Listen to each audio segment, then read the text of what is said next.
Ladies and gentlemen, boys and girls, children of all ages, 5-star matchup is once again broadcasting from the absolute depths of hell. Ladies and gentlemen, the Pittsburgh Steelers fucking suck. But you know who doesn't? My good friend, Mr. Gage Ryan, who is here to talk about the Steelers with me for the next hour and a half or however long we feel like screaming and yelling. How you doing, bud? Oh, I'm just great. I feel like a team that's never had a losing season. Great. Yes, it's been a long time since the Steelers have had a losing record. As we all know, they have not done that since 2003, where they went 6-10. They picked number 11 in the draft that next year. Gage, remind me who they drafted with that pick? You might not remember his name, but it was Benjamin Todd Roethlisberger Sr. Oh my God, back when we had a quarterback who could play football. I am so envious of all of these teams, man. I sat back on Saturday or Sunday, whatever the hell day. I don't even know what day it is right now. And I just relaxed. My nice 65-inch OLED TV. I got a new surround sound recently. And I kicked back and I watched football, and it looked like football. You know, I'm watching these guys complete passes. I'm watching backup quarterbacks. I'm watching Tommy DeVito last night. Shout out my Italian brother. Throwing touchdown passes. I'm watching, you know, the Jared Goffs of the world put up stats every week. I'm watching, you know, Josh Allen and Patrick Mahomes duel it out. And I just am filled with such an unbelievable sense of dread that I still have to watch 4 more Steelers games this season. It really sucks. Yeah, it's one of those things. I mean, like, on one hand, you know, you love the football season because it's great. I love making content. The stream's fun and, you know, all this other stuff. But then on the other hand, you do, as a byproduct of that, have to watch the Steelers play football. So there's like a give it a take here. God, it is just... You know, I've said this phrase a couple times now of like Mike Tomlin is gaslighting you into thinking it's hard to score 20 points. But I mean, it is, dude. You know, it's just unbelievable. You look around, you know, at the scores every week and what teams are doing. I mean, I know everybody is looking at like what Flacco did, you know, and obviously Flacco's an experienced guy, but he came out and he put 31 points on the Jaguars and won that game. We scored 10 against the Jaguars at home. You know, Derek Carr going out, putting up 28 points against the Panthers. The Jets scored 30 points with Zach Wilson against the Houston Texans, who throttled us. You know, it goes down the line. The Broncos, 24 points. The Bucks and the Falcons, 29-25. You know, and you're looking at like, you know, I'm so sick. I really am. I don't know about you, but like this conversation when you see people on Twitter, like the gatekeeping of like how you're allowed to be pissed off about the Steelers sucking. You know, like the people who are like, oh, well, like every time there's a good quarterback who has a good game, everybody's like, man, he's better than Kenny Pickett. Like, fuck. And like, dude, it's only because we're not getting what we need at home. People don't cheat because they're satisfied at home. People cheat because they're not satisfied at home.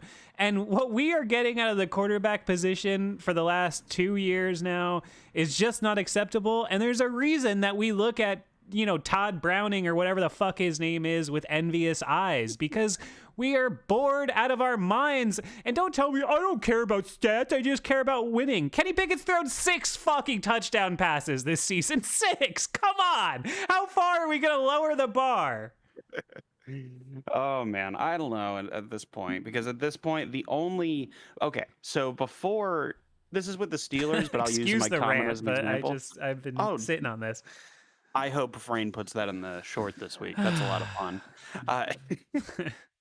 I do a highlight show and there are no fucking highlights. It's my new catchphrase. My girlfriend says that all the time. It's so fun. Oh my God.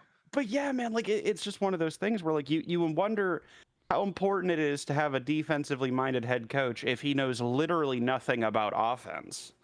Nothing.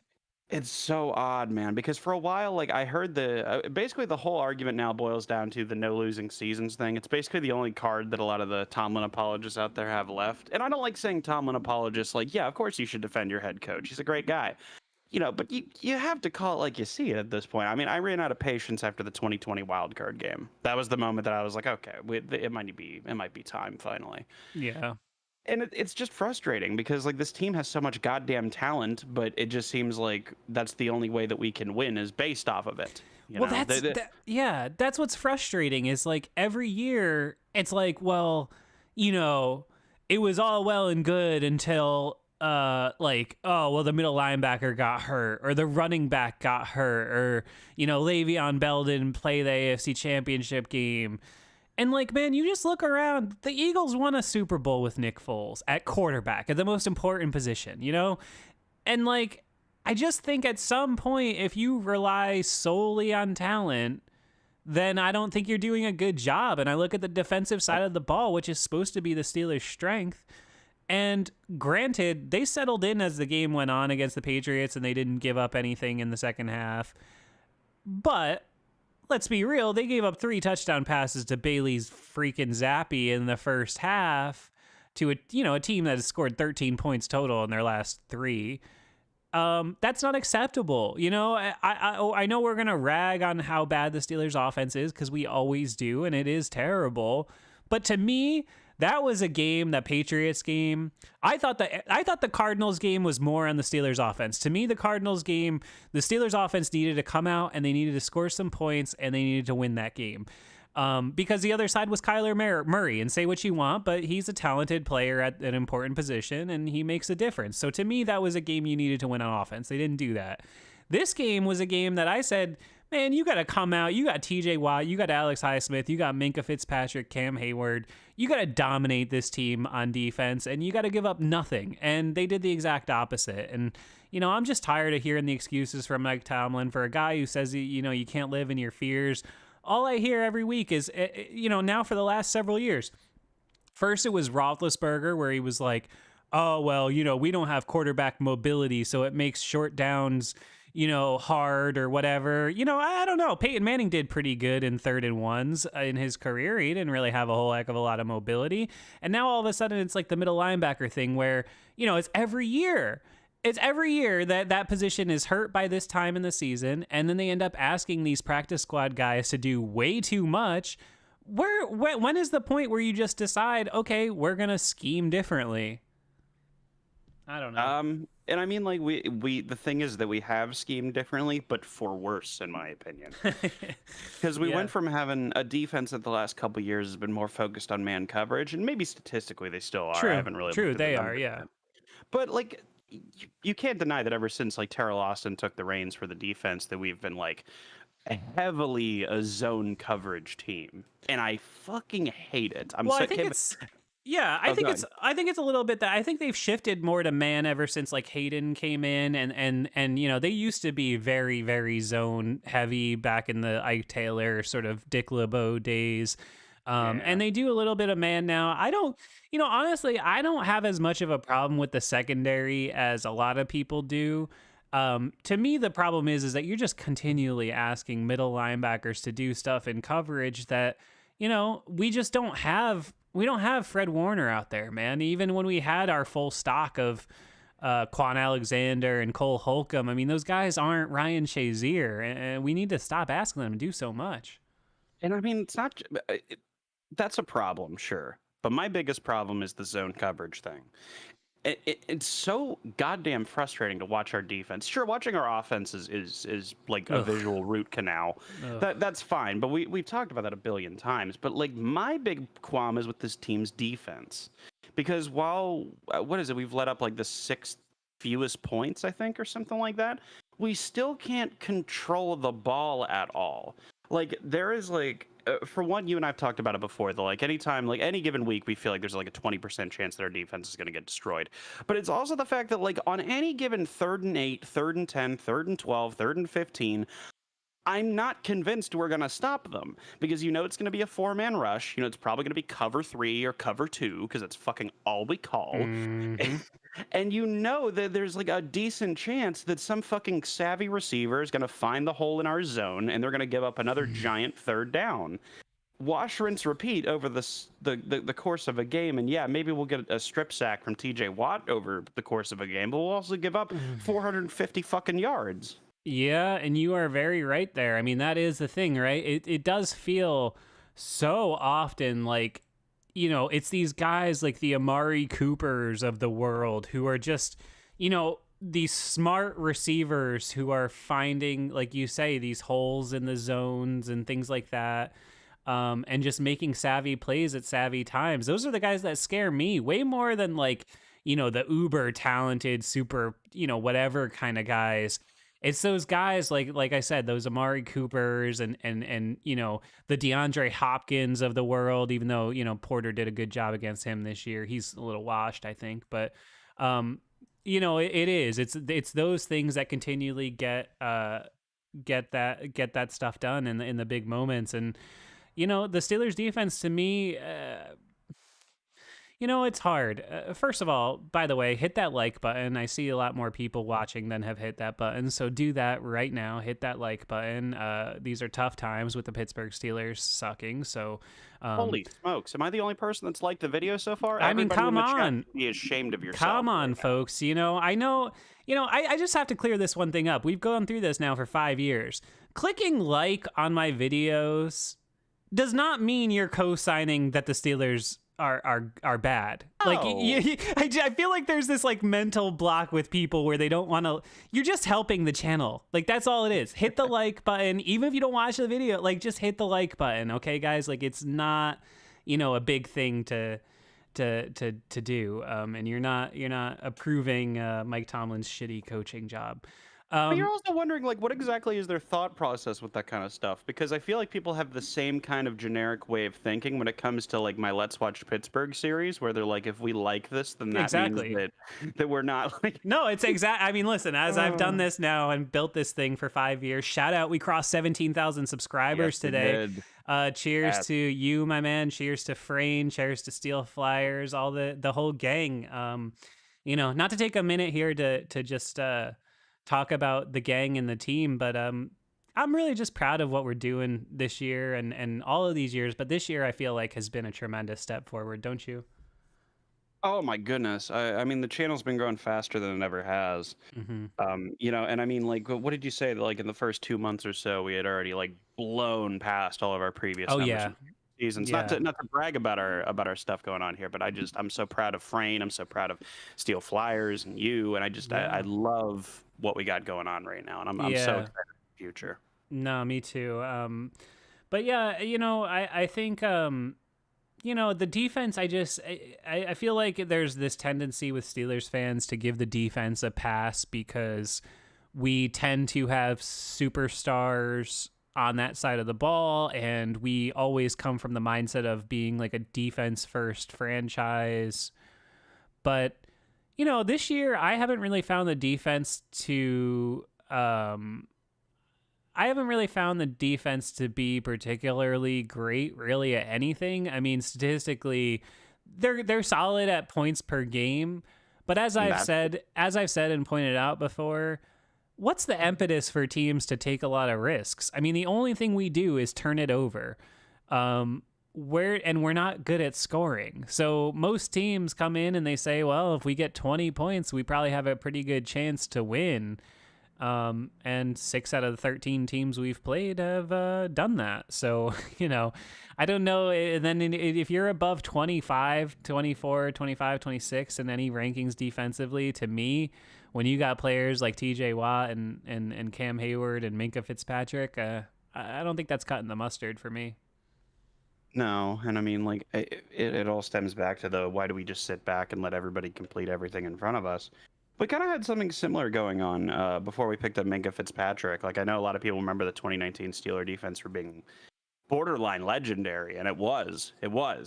But the first 2 games or so until Minka got there, we were like last in the league, and it was because we had these 2 safeties. I don't remember who they were. I think it was Terrell Edmonds and like someone else. It was like Mike Mitchell's replacement or something. But it was just we were standing there and like, oh man, are they gonna? Do they have like a 15-yard curl route? Cool. Make sure you don't run up to them and make it difficult for them or anything. Like it's just crazy. And so like I almost feel like we've reverted back to that, but we have Minka Fitzpatrick. So it just, I don't know, but I think some of that falls on Terrell Austin, some of it falls on Mike Tomlin, and I'm tired of the sitting back in zone coverage. Hello? Hey, I hear you. Do you hear Hey, me? sorry. Yeah, I don't know what happened there. My internet has been a little wonky lately. I hear that. Hopefully it gets a little up and yeah, it looks like it's back up and running on the YouTube now. Okay. Sorry about that, folks. I don't know what's been going on. My internet used to be very foolproof, and lately it's been kind of finicky a little bit. I have DSL if it makes you feel any better. It does make me feel better. Literal, real DSL. I'm not kidding. Yeah, and the thing about those old Steelers teams from the Killer Bees era, where you hear a lot of people talk about like, oh well, the defense was so bad. You know what? It was. It was, but the 2016 Steelers were 10th in the league in defensive points given up, and 12th in the league in defensive yards given up. The 2023 Pittsburgh Steelers are 7th in the league in points given up and 21st in the league in yards given up. So it's not like, it's not like we're doing so much better these days. We are not. We are not. I mean, like, listen, ultimately giving up points is the main thing. And I think that's probably Mike Tomlin's like philosophy at this point is like we can give up yards, we can't give up points. And I get it, right? Because on one hand, he's totally right. You can't argue with him. But on the other hand, he's totally wrong and you can argue with him. Like, right? Because if you can't stop the pass, but you also can't stop the run, then you're in deep shit. Like, it's, I remember seeing a lineup for a defense one time where it said 32nd in the league in pass defense, first in the league in rush defense. And it's like that is more sustainable than just not being able to stop either of them, you know? Yeah, that's true. But again, I mean, how much can we knock how much can we handicap the defense's performance by the fact that this offense is just terrible too, though? Right? Like, this offense is 27th in the league in points, 27th in the league in yards. Not sustaining a lot. They're 28th in the league in first downs. I mean, really, it's so bad offensively that I think it throws everything out of whack. And it does I mean, it's inarguable that it does alter the stats because the defense is just on the field a lot more, and that's just the reality of it. The defense just has to play more, and Okay, I don't know. look, I guess I'll give them a little slack just because of that. so on one hand, like you're right, and I'm not going to like directly argue with that point because you are right. Our defense is on the field for a long time, and we do give up a lot of points and a lot of yards because of it. Because I mean, Jesus Christ, you see T.J. Watt like on the side of the field, like heavy breathing, like pouring water all over himself in the middle of the third quarter. And it's like, yeah, when you make a dude like rush that much, that's what's going to happen. But at the same time, if I'm to be fair, like this isn't a Chip Kelly situation. Like, do you remember when it was no huddle and they were on the field for like that Eagles defense was on the field like 48 fucking minutes a game or something? That's not really what we're dealing with here. Yeah, no, you're right. I've heard Mike T give that excuse of like, well, the defense was tired and they've been on the field for a long time, such as life in the NFL.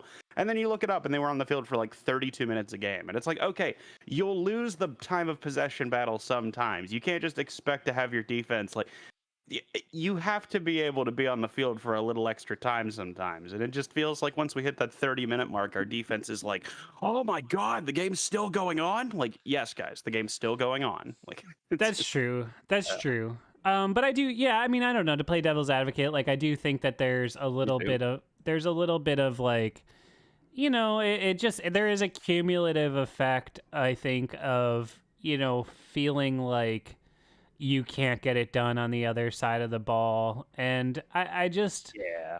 I mean, the Steelers offense, I think in 2023 at this point, there's no way to say it other than it's been an absolute abject failure. I think that's the thing that I feel the worst about with this team this year is that there's no way that you can frame anything as feeling better about it than you did at this time 11 months ago, right? No. There's just none. I mean, there's none. It's just the reality. I think we all spent, the preseason, and a lot of us, it's like, okay, like you got to take the preseason with a grain of salt, and, but then all of us were like, oh, hell, I don't know. And then we get it, and it's like just been terrible. I mean, I'm sorry. Like, I know the thing that I've been harping on as the band picks up behind me. I don't know if you guys can hear that, but Not really. there's literally a marching band on my street. I don't know what the hell this is. Maybe they're celebrating Mike Tomlin's funeral as Pittsburgh Steelers head coach. Make sure you check out my new video, by the way, airing at 7:30 on the channel. It is very incendiary. It is about Mike Tomlin. It's me actually speaking to the camera for once. I think you're gonna like it. Check it, share it, etc., etc. I mean, I hope you should feel better knowing that like the sirens are usually like louder than this marching band, 'cause yeah, I can yeah. barely Well, it's hear it. higher frequency, right? So it resonates more. But no, I mean, here the reality is like, I don't know, man. How much do you put on?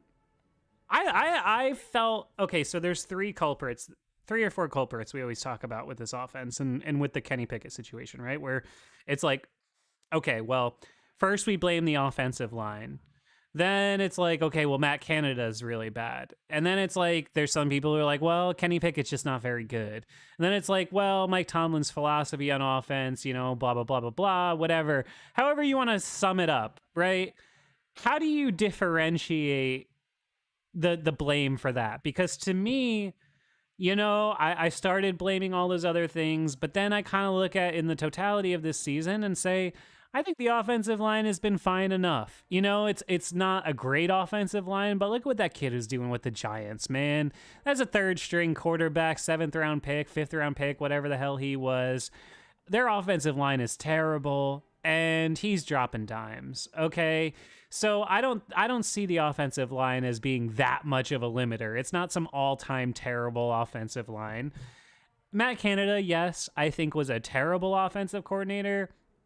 But was he the worst offensive coordinator in the history of the NFL?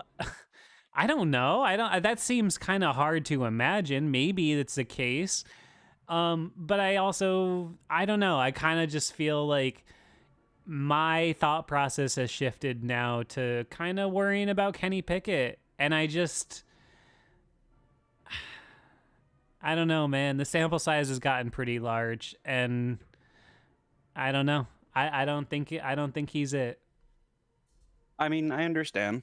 He has like the lowest touchdown percentage in NFL history. It's Which 1.8% of he threw 329 passes this year, and he's thrown 6 touchdowns. Come on. Yeah, it's great. I mean, I think that Ben Roethlisberger going for 3,800 yards and 21 touchdowns in a Matt Canada offense might be enough reason for him to get in the Hall of Fame by itself. But it's also like, I wonder how much of it. Like, okay, when Matt Canada got here, I was expecting. Everybody remembers that, like, I was a huge Matt Canada guy when he first got here, and what I was expecting was like diet Sean McVay, and what we got was just not even close to that. No. But like, could you have imagined? Like, I showed you, Steve, here. Like, I guess for reference, because you actually remember, I was sending you like college football clips of like Matt Canada's motions and his snap form, and the formation before the snap and how it would change. And it was like, even if it was just a play action Yankee concept, there would be like 3 or 4 motions before the snap and like a formation change. Oh yeah, and yeah, I yeah. just wonder why it wasn't that same complicated conglomerate in the NFL. Is it because he just gave up on all of it? I doubt that. Was it that Mike Tomlin and Art Rooney sat him down and said, we're not doing all the complicated motions and But all then the why do you gimmicky hire stuff? that guy? Yeah, I want to know why there was such a drastic change. I really want to know. I think part of it Part of it, I think part of what we've seen this year and last year was, I really do believe like a lot of like Mike Tomlin's, ethos, right? I think we've come to learn that I think he's like a very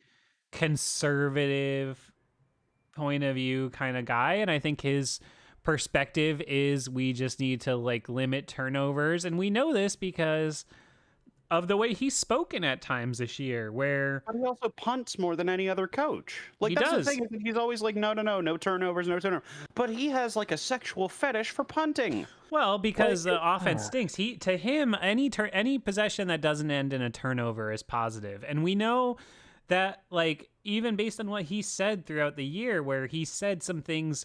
Remember when he said like, "Oh well." I don't remember what game it was where he was like, well, the turnovers we got on defense weren't the kind that were really advantageous. Excuse me? Every turnover is advantageous. I don't care if you're at the 1 or the 10 or what. Every turnover is advantageous because no matter how you look at it, either you get a turnover and you're close to scoring, or you get a turnover when they were close to scoring. Either way, it's still a win, right? Mike Tomlin is making excuses for his turnovers. Can you fucking believe that? Like, I what happened to the idea of like, well, we got a turnover at our own 20, but that took points off the board for them, and God forbid, maybe you go 40 yards and kick a field goal instead of going 3 and out and punting it right back. I thought, or in fairness, or getting 40 yards, going to the 40 of your opponent's territory, and then punting anyway. Chris Boswell can make a 56-yarder. He just did it at Heinz Field, the worst kicking conditions in the entire league. He can do it. This Patriots game just absolutely took the cake for me. That they get the turnover and they don't score. They go 4 and out or whatever. I don't remember if they got a first down or whatever. But gives a shit. they can't even pick up a first down. The guy has to take the time. He took the total icing on the cake, by the way, was the timeout before the quarterback sneak. Are you kidding? Are you kidding? In a game that you're losing, you can't use a timeout on that. I mean, you got a veteran center and a veteran quarterback. How much effort does it take to say, Mitch? I mean, this is the thing. He said all week. Okay, and he said since Mitch Trubisky got here, which, by the way, if they hadn't drafted Kenny Pickett, Mitchell Trubisky was gonna be the starter all last year and probably this year because they targeted him and picked him up first day of free agency. Are you kidding? This guy sucks. He does. Still likes him. And he says this is a guy. He says this is a guy who has franchise quarterback experience. Okay, well, he also has experience at being booted out of a franchise quarterback position with a team that's literally never had a good franchise quarterback. Okay, ever. If the bar for your franchise quarterback is Jay Cutler and you couldn't cut it after being the 2nd overall pick, then I don't know that I would say you really have experience being a franchise quarterback. But either way, I get what he's saying. Like, this is a guy who was drafted highly, the responsibility, this and that. He was their starter for 3 or 4 years or whatever it is, I get it. But then after the Patriots game, he comes out and says, well, I thought Mitch really settled in as the game went on and he got better, and you expect with his that 8-yard touchdown drive. And you expect that, right? Wait a second, Mike, you just told me this is a guy that you like because he has franchise quarterback experience. He started what? Somebody tell me in the chat. How many games has Mitchell Trubisky started in the NFL? Like 60, probably? 55, 60? At least. Okay, so and he played a whole half against the fucking Cardinals the week before, 4 days before, but you still expect that, like, oh, well, he needs a half to, like, get better and get used to the game, and, like, come on, dude, what are we doing here? All right, this guy, it's just, he sucks. He sucks, and I'm tired of hearing, oh, we got better. They were up 21-3. Every quarterback gets better when you're down by 18 points because they're not worried about you. They're going to give you 7-yard completions when you're down by 1,000,000 points to Bailey Zappi. Come on. Pathetic. This is the lowest of the low. I'm sorry. There's no other way to wrap your head around it. This is the worst week of the Mike Tomlin era. I've watched every minute of it. And, I've been really patient and I've been kind to Mike Tomlin. And honestly, I really think as far as all of the commentary people on the internet, besides the Steelers Depot of the world and people like that who never say anything negative about Mike Tomlin, I've tried. I think he's a good man. I think he's a good coach, this and that, and this and that, and this and that.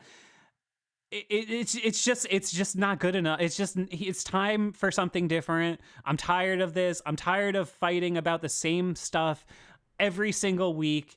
It's indicative of a larger problem. These kids are not listening to him. They don't care what he accomplished 15 fucking years ago. Yes. It doesn't matter anymore. We keep talking about the Steelers way, and I have to watch Cam Hayward, who I love as a human being and as a player, and I think exemplifies this quote Steelers way more than anybody. But I see him every week on his podcast talking about, we're not losing the way, and there's no dissension in the locker room. But then also we just have to try harder at practice, and I'm not taking a day off because of this thing and that thing. Well, which is it, Cam?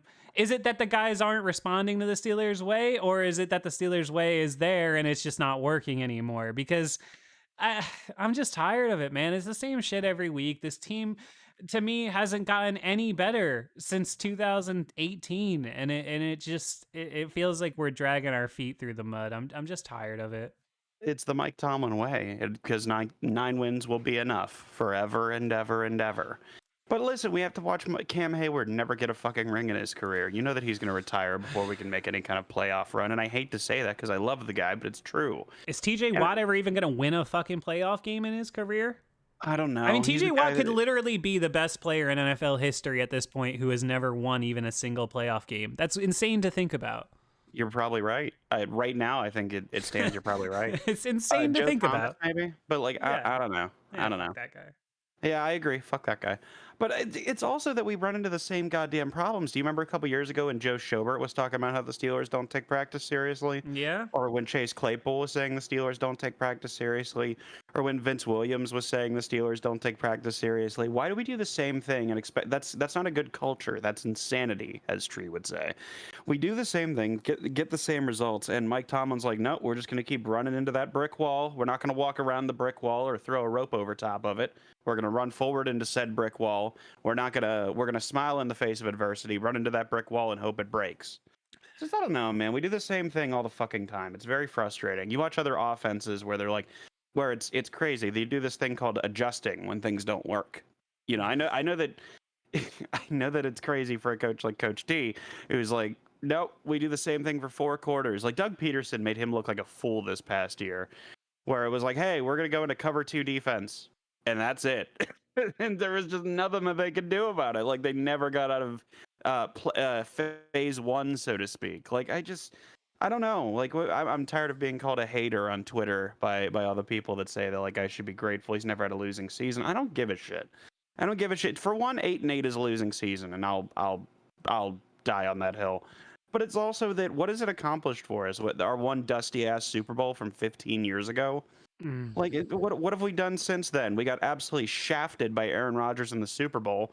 And ever since then, we have lost to Timothy Richard Tebow, Blake Bortles, Baker Mayfield, and most recently, we got ass blasted by Kansas City for the trillionth time. Like, what is there to look forward to? 9 wins? Like, I don't give a shit. I'd take 2 or 3 6-10 seasons or 4-12 seasons, or whatever it is now. I don't care. If it meant getting another trophy, man, that's what I care about. Or at least a couple playoff wins. That's what suck. I mentioned that in my video. The video that I have coming out tonight, as you see on the screen, and I mentioned that in there where, I talk about the Philadelphia Eagles. Do you know since 2013? The Philadelphia Eagles, or since 2012, I think, the Philadelphia Eagles have fired 3 head coaches. Yeah. And they've been to the Super Bowl twice. They won one. Like, you know, I just like, you know, I don't know, man. I'm just dejected. I really just, I feel so, I feel bummed out about it, really, because I like Mike Tomlin, and I think Mike Tomlin is great. Like, I think he's a great dude, and I think he's a great leader of men and all this stuff. But man, I've just seen it too many times now over the last few years where, like, I'll tell you, like, to be honest, like, you guys know I live in New York. So going to Pittsburgh for me is either I spend a bunch of money and take a 90-minute flight and rent a car, this thing, that thing, the other thing, or I drive 6.5 hours either way and get a hotel Crap. room, you know, whatever it is. So it's a lot, you know, it's a lot. There's a lot of energy with it. And it used to be, you know, I'd go once, twice, sometimes even 3 times a year. Um, and now, I mean, like, I've reached a point in my career where I have like a little more, you know, ability to do that. I'm making a little, and I just don't even want to do it because because there's like a 1 in 3 chance that they're gonna get absolutely fucking demolished any given week. And since 2020, that's, you know, since 2021 or whatever, that's been the case. I've seen this team absolutely get their ass handed to them more times in the last 3 years than I did in my entire rest of my life combined. I don't care if they're winning, like you said, 9 out of every 17 games. If, you know, every 3 weeks, they're going to get fucking demolished by the Arizona Cardinals or the New England Patriots or, God forbid, the Cincinnati Bengals with Joe Burrow. I'm just tired, man. I'm just tired of it. And I don't think the fact that your games could only have 2 scripts, like literally, Steelers games for the last few years have 2 scripts. Either they get absolutely fucking destroyed by some team with an innovative young head coach like DeMeco Ryans or Kyle Shanahan or whatever it is, or they have a game where it's like, you know, a 3-point game at half, maybe they're losing, then they come out and they slowly make a few plays in the third quarter and they get a crucial turnover and then they end up winning by like 2 to 5 points and they have to get a turnover at the end to seal it. And that's that. And those are the only 2 scripts that their games have had now for 3 years, 4 years in a row. And it's just, it doesn't say anything good about you. It doesn't say anything good about the players. There's no ability to adapt. There's no ability to play a different kind of a game. There's never going to be a game script where Deontay Johnson and George Pickens both have 100 yards receiving. There's never going to be a game where Kenny Pickett throws for 350 yards and 3 touchdowns. It's just never going to happen. And I don't know if it's the players, because I'm also tired of hearing, oh, well, we have a lot of talented players, but we don't do anything with them.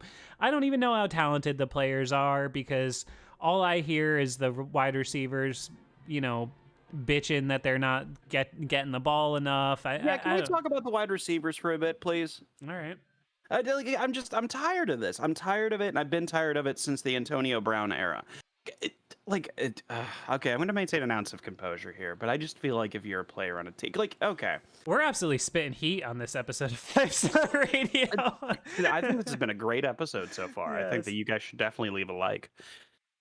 Oh, excuse me. But like, I'm tired of the me first approach that Mike Tomlin has very obviously just been okay with.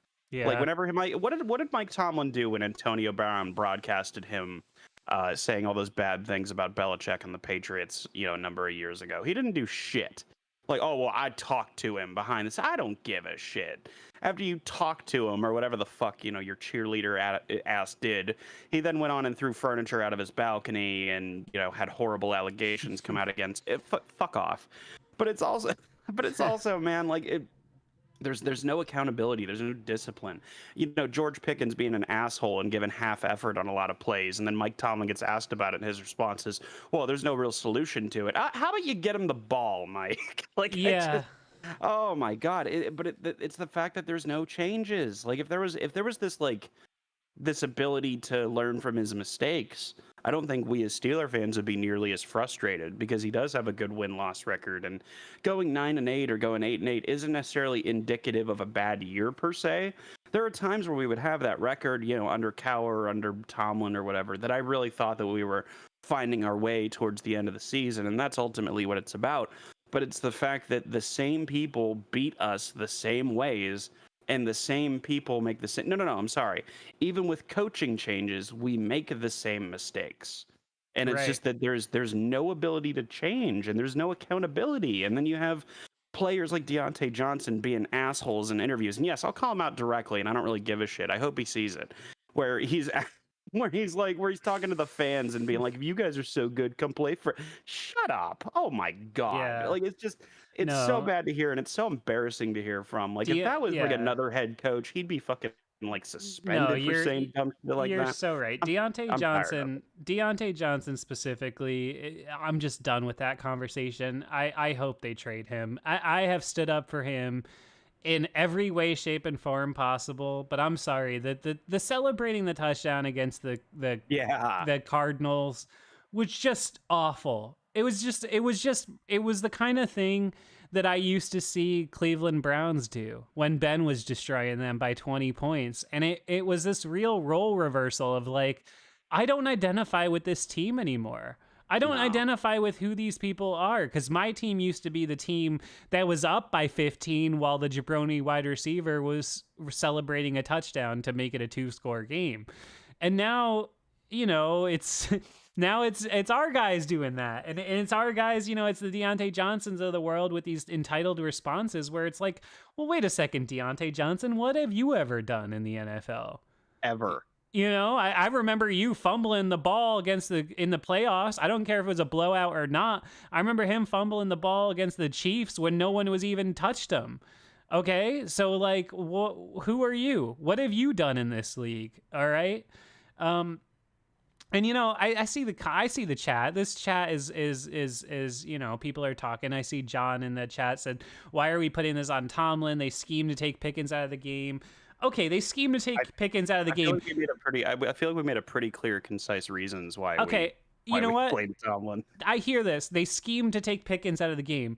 Okay, Gage, let me ask you a question. When people play the Rams, do they scheme to take Cooper Kupp out of the game? Yes. Do they scheme to take Puka Nacua out of the game? Yes. Okay, when people play the Bengals, do they scheme to take Jamar Chase out of the game? I would imagine so. Okay, when teams play the Vikings, do they scheme to take Justin Jefferson out of the game? Well, I think that injuries did a good job of that. Okay. But generally, yes. Okay, so, this is my point. All right, yes, they scheme to take this guy out of the game, but, come on. Since the Rams game when he had 107 yards, Pickens has had 22 yards on one catch, -1 on 2 catches, 45 yards on 3 catches, 38 yards on 4 catches, 58 yards on 3 catches, 86 yards on 4 catches against the Cardinals, and 19 yards on 5 catches against the Patriots. That's not good enough. This is a Mickey Mouse, Pop Warner offense. We've played 13 games now, and your number one wide receiver, who's played every game of the season, has 49 catches for 767 yards and 3 touchdowns. That's not good enough. And you could blame Matt Canada. You could blame Kenny Pickett. I'm just tired of the excuses. I'm tired of hearing they scheme to. You can't scheme to take everything out of the game. Okay, they scheme to take the wide receiver 1 out and the wide receiver 2 and the running back, and you still don't have a response. How come Calvin Austin's not going off then? Come on, enough.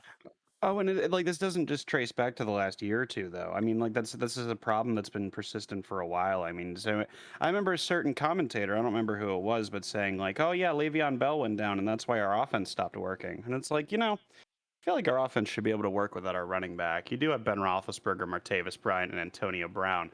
I mean, it's absolutely insane that an offense can be shut down off of do you know what happens whenever Sean McVay had Todd Gurley and you schemed Todd Gurley out of the game? He pivoted to the play action pass, or he started using CJ, what the hell is his name? CJ Mose? I can't remember his name.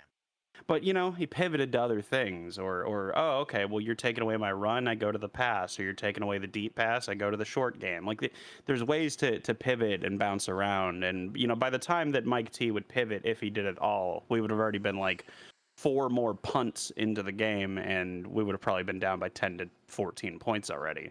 It's just very late to adjust, if any adjustments at all, and that's been a criticism of Tomlin pretty much since the get-go. And I mean, like, I hate saying that this guy is right. I want to make that very clear because I okay boomer this guy all the time. But Terry Bradshaw was kind of right in hindsight. Uh, yeah. Well, I mean, Terry Bradshaw called his own plays. I mean, Terry Bradshaw's not an idiot. That's a TV character he plays. I don't really care about his TV character. It's just he says a lot of like dumb things even when the cameras are off. Or well, you get what I'm saying. Yeah, I do. I don't know, man. Someone's gotta step up. I love that Najee's become like the vocal leader of the offense, at least. I mean, I know that he's a young guy, but I actually appreciate that someone's kind of forcefully like taken the reins and has become the spokesperson of the offense. Because really, who else is gonna do it? The only other spokesmen on the offense are Deontay and Pickens, and I don't necessarily want to hear from them very much. Yeah, that's true. No, that the offense does. I mean, it has a leadership vacuum. There's no doubt about that. I mean, who's the longest tenured guy on the offense? Chooks, who got Chris Boswell. who got demoted for saying they should just lose. So I don't He think did that say says. that. He said something about like the rumor was that he said something to the effect of like we should just take knees or something. I don't know if it was the Jags game, whatever game he got benched. The rumor was that he said something like that. And yeah, I mean, and Pickett, like it's a bummer. Yeah, Kenny Pickett wins games, Mitch doesn't. He does. I hear you, he does, but at some point he's just got to be better, man. I mean, I I'd don't rather keep him know. in than try to like shake the edge of sketch and start over. Yeah, I I'm willing agree. to give him one more year. I'm willing to give him one maybe, and and if he looks better than that year, then give him another year because that'll be the end of his rookie I deal, right? And then you have the know. chance to tag him and all that stuff. But I know. I'm willing to give him another year. I wanna I wanna like him. He's thrown one touchdown pass since October 9th. Like, And how many games has he been injured? more than one. And I'm tired of people saying that Mitch Trubisky he has more touchdown passes. Yeah, Mitch Trubisky has garbage time touchdown passes. Doesn't really But mean but you know anything. what though? At least he's got him. That's the thing that I always knock Pickett for is that like he doesn't even rack up garbage time stats. That's the problem. Like I could live with a 350-yard passing performance once in a while if you were losing by 20 points. That doesn't that pads the stat sheet a little bit. I don't know, man. I'll Pickett's gonna get next year no matter what. I believe that, and I think that that's probably fair because it seems to me that they just made a really big mistake in continuing with Canada for another year. I think like a lot of us, they got fooled by the 7-2 finish last year, but I would say that if I had to bet my life savings, my 401k on whether or not Kenny Pickett is either going to be an above average starter or not, I'm sorry to say, folks, I think I'd have to bet not at this point. I don't believe it anymore. I don't. I'm sorry. I just don't. I think we would have seen more by now. I don't know. I haven't seen Well, enough, and the sample sizes continue to get larger. I'm really just. I disagree. I disagree. I think that we've seen a lot from Kenny. I mean, would you like to see a better touchdown percentage? Yes, but I'm tired of that getting thrown in your face because I mean, at the end of the day, like stats are used much like a lamppost for a drunk for support, not illumination. And Yeah, it's a case where like if people that call Kenny trash before that statistic came out were still like touting about this statistic or that statistic. I don't care. I think that he's gotten a bad deal so far. I mean, like maybe like is his ceiling gonna be Alex Smith? Maybe. Who the hell knows? But I'm content with having an Alex Smith for a little while until you find your next Ben Roethlisberger or whatever the fuck have you. But like it's also just one of those things where like Kenny has shown enough in the way that He's got great game-winning drives. He's got good mechanics. He usually puts the ball in the right spot. Like, these are all good traits that Mitch Trubisky certainly doesn't have.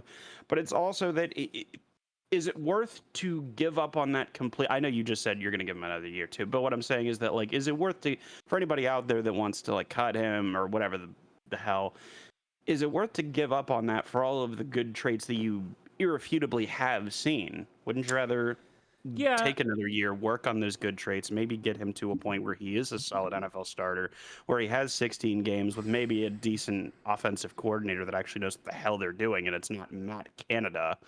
Like, I don't know. yeah, There's enough in the way of, I guess, excuses that you can make for him that I'm not willing to throw him out yet. yeah, I hear that. And I want to agree. But I think there's 2 points I would say. One, shout out John, by the way. You are really engaging me in the chat today, Yeah. so I love it. He says he could be another Jared Goff. Okay. Do you know what Jared Goff did in his second year in the NFL? He completed 62% of his passes for 3,800 yards, 28 touchdowns, and 7 interceptions for a 100.5 passer rating. It's a bit misleading because he did hit like, man, did that offense fall off a cliff in the Bears game of that season. But I get your Okay. point there. But he threw 28 touchdowns. Sure. The thing here is, like, yes, I understand what you're saying about statistics, and generally I agree. I think that, like, yeah, if we're like looking, oh, he only threw for 2,500 yards and 12 touchdowns or something, but like, he's at 0.5 touchdowns per game played this year. That's just not good enough. Like, it's just, it's so far below the line for a second year quarterback that I'm weary of him ever being able to do it. And it's because of my specific relationship to these games where I have to go through and watch them the day after, or the night of, even in most cases, and review them. And it's just like every single time they get to the red zone, it comes crashing to a halt. And I think that to me is the biggest knock on him. I'm not worried about Kenny Pickett being able to move the ball between the 20s. He can do that. He definitely can do that. But when they get in the red zone and things tighten up, I'm sorry, man, there's been too many things on tape that all of us, even the most basic fans, can look at and say, well, why didn't he throw that? The Deontay touchdown against the Jags, the Calvin Austin. Oh, that one, I'm sick and tired of the excuses for that one. Oh, well, that wasn't the first read. You know what? Sometimes good players just make plays happen outside of the scheme. And he should have looked at that guy who was in motion that had nobody covering him and flipped it out to the fastest guy on the field, and maybe he would have scored a touchdown. And, like, it's just the reality. I'm not trying to be mean. I'm not trying to rag on the guy. It's just at this point, he can't score. He can't put up touchdowns, and he's just not doing a good enough job for it. And yeah, I see the people say, like, somebody's like, oh, well, what about the ownership? And we're not going to talk about the ownership. I did see a really interesting stat. Do you know that the Steelers have actually never they haven't won a playoff game since Dan Rooney was alive? I never really thought about it in that context, but they haven't. They won a bunch of playoff games with Art Rooney and Dan Rooney as owners, and Art Rooney II has not been able to put together a playoff winning team yet. So yeah, it's the ownership for me is not infallible. Okay, you gave me like 74 things to respond to there, so I'm I don't sorry. even know Go where to off, King. fucking start with that. And so, but I don't know. First off, I saw someone in the chat that was like, Kenny Pickett can't come from behind. Well, he has more game-winning drives than any other quarterback the last 2 years, so that's objectively false. But it's also like, yes, I understand that his touchdown percentage is bad, and like that he doesn't play well in the red zone and whatnot. And I know that that's his biggest flaw, but I would argue it's his only major flaw. Like, when you think, like, you look at like a number of quarterbacks throughout the league, and you can point to this being a huge problem, and that being a huge problem, and that being, but that's really Kenny's only major issue, and it's a major issue, and it's got to be worked out. And I think it will be worked out with an offensive coordinator that knows what they're doing. But at the end of the day, like you have to look at him as a prospect, and like whether I know you again, I'm not speaking to you specifically because you just I know you said it's not good enough, but I know you're also not saying get rid of him like a lot of people are. But like when you look at him, it's like, okay, well, how's his accuracy? He's pretty accurate. How's his pocket presence? Not terrible, but also not great. Could definitely be improved a little bit. How's his mobility? Good. Like deep ball accuracy, solid. Like his ability to recognize man coverage, good. Like you go down the list. If you had like literally a list and you were to check off all the traits that you want on a quarterback, he hits way more boxes than he doesn't. And that's Yeah. something you can't say about Mitch or Mason or really any quarterback that we've had in our building since obviously Ben. But it's also that he has the ability, and his only major flaw is his red zone ability, and I want to see that be It's a ironed big out one. with No, with a it's a proper big one. OC. Yeah, like I think that anybody that was naysaying would probably look at that and be like, oh, so the quarterback's only real problem is scoring touchdowns. And I'm like, in the red zone, yes. So it's a big problem, but I don't think that single problem is enough to just completely get rid of him, especially when you see like how the 49ers trading 3 first-round picks for Trey Lance worked out, or how a lot of these guys, there are only 30% of first-round quarterbacks that succeed in the NFL, and that's only for first-rounders. Their percentages only go down as the rounds do. So I'm not willing to give up on Kenny yet. I think that he still has a lot of promise. Yeah, I hear that. I just think, I think I have a very specific point of view after I would just respond to saying when you say that that's his only negative, because I also think his pocket presence is not good. But I would just say that I have a very specific point of view, having started 5-star matchup in 2019. Shout out season 5. Where we watched the Mason Rudolph and Duck Hodges thing play out. And, I saw all of these people that year just absolutely just like literal hate for Mason Rudolph. Like he was the worst thing that ever happened to the team. And, we were just yelling into the void, man. And I go back and I look at that, right? And I look at that season and I look at a guy who he started 8 games and he threw for 1,700 yards and 13 touchdowns. Kenny Pickett has thrown 13 touchdowns, I think, in his career so far, which is the better part of 2 seasons now. I think that there is a little bit of a tendency with fans to lower or raise a bar based on their predetermined perception of a player. And I'm just trying to be fair with Pickett. Like I don't want to say like I'm not digging the hole by any means. Like I think it's worth it to trot him back out another year. But I would say at this point, I don't think there's any point in him playing anymore this year. I really don't.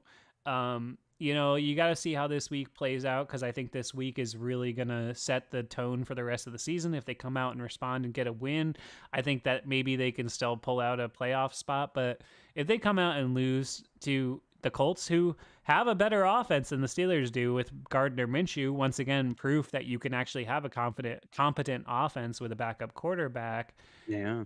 I think that if they lose this game, then to me, you ride out the string with Trubisky. I think in a lot of ways this injury is not the worst thing that could have happened to Pickett. I just think he was toiling, man.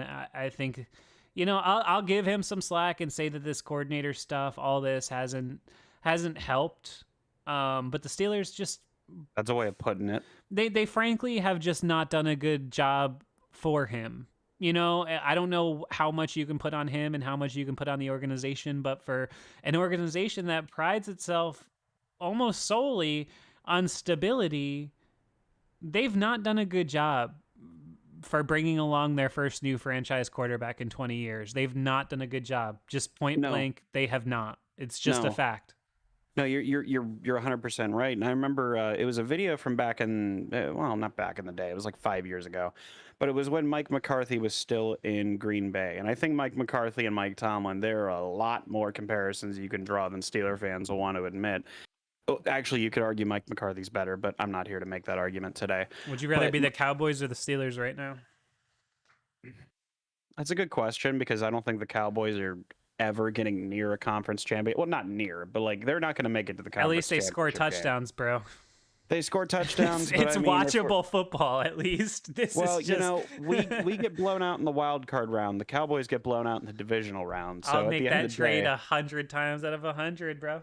yeah, it's true. I can't argue with you. Like I said, you could argue Mike McCarthy's a better coach. I don't know if I could really argue against that right now, but I'm not here to make that claim. I actually completely forget what my point was. No, there. but you know what though? You stumbled on a point though, which is the Mike McCarthy thing, which I think is the same example as Andy Reid, which is the famous one people bring up, where you could be a good coach and it just could be time for a change of scenery. Go somewhere else, yeah. Right? Like, I think that, you know, I think you could say that the Packers, Mike McCarthy, and the Cowboys are all in a better place because of the fact that they moved on from Mike McCarthy. I think you could say that the Eagles, the Chiefs, and Andy Reid are all in a better place because they moved on from Andy Reid back in 2012 or whatever it was.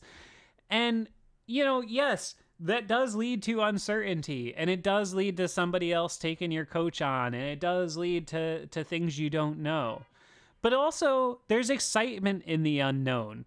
There is no excitement in whatever it is we're watching now. Yes. It's not. We watch 58 minutes and 36 seconds of misery every week, and 7 out of every 13 games we see 1 minute and 24 seconds of joy. And we win a game, and I have to cut a fucking highlight show out of it, and I put it on, and 20,000 people watch it and respond to like, oh, well, you know, they finally are getting going without Matt Canada. And then every other week, I come out and they lose to a fucking 2-10 team with Bailey Zappi at quarterback. Ben Roethlisberger's rolling in his grave, and they can't score 21 points. I mean, literally 21 points is like, okay, well, if they scored 20, there's no chance they're going to come back in this game. And, you know, and they're trotting out Mitchell Trubisky, and it's like, on the one hand, well, he has experience as a franchise quarterback. And then on the other hand, it's like, well, he needed that first half to really warm up to the, you know what? Enough. Just put in Mason Rudolph already. Jesus Christ, I'm tired of it. At least I have a Mason Rudolph jersey. You'll never see me owning a Mitchell Trubisky jersey. Oh, Jesus Christ. It's like owning a Mark Malone jersey. God, like, what are you doing? Can I just say I'm drinking a 9.1% beer as we do this show, so I'm getting progressively slightly tipsier. And I'm just going to be honest, and I'm going to say that Mitchell Trubisky is by far my least favorite Pittsburgh Steeler of my time. And I just hate him. Even more than I just Mike hate.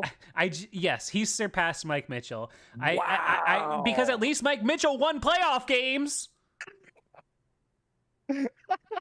Mike Mitchell was on the team the last time we won a playoff game. Mitchell Trubisky hasn't sniffed a playoff game since he was in Chicago, where he put 15 points up, but and almost won the game.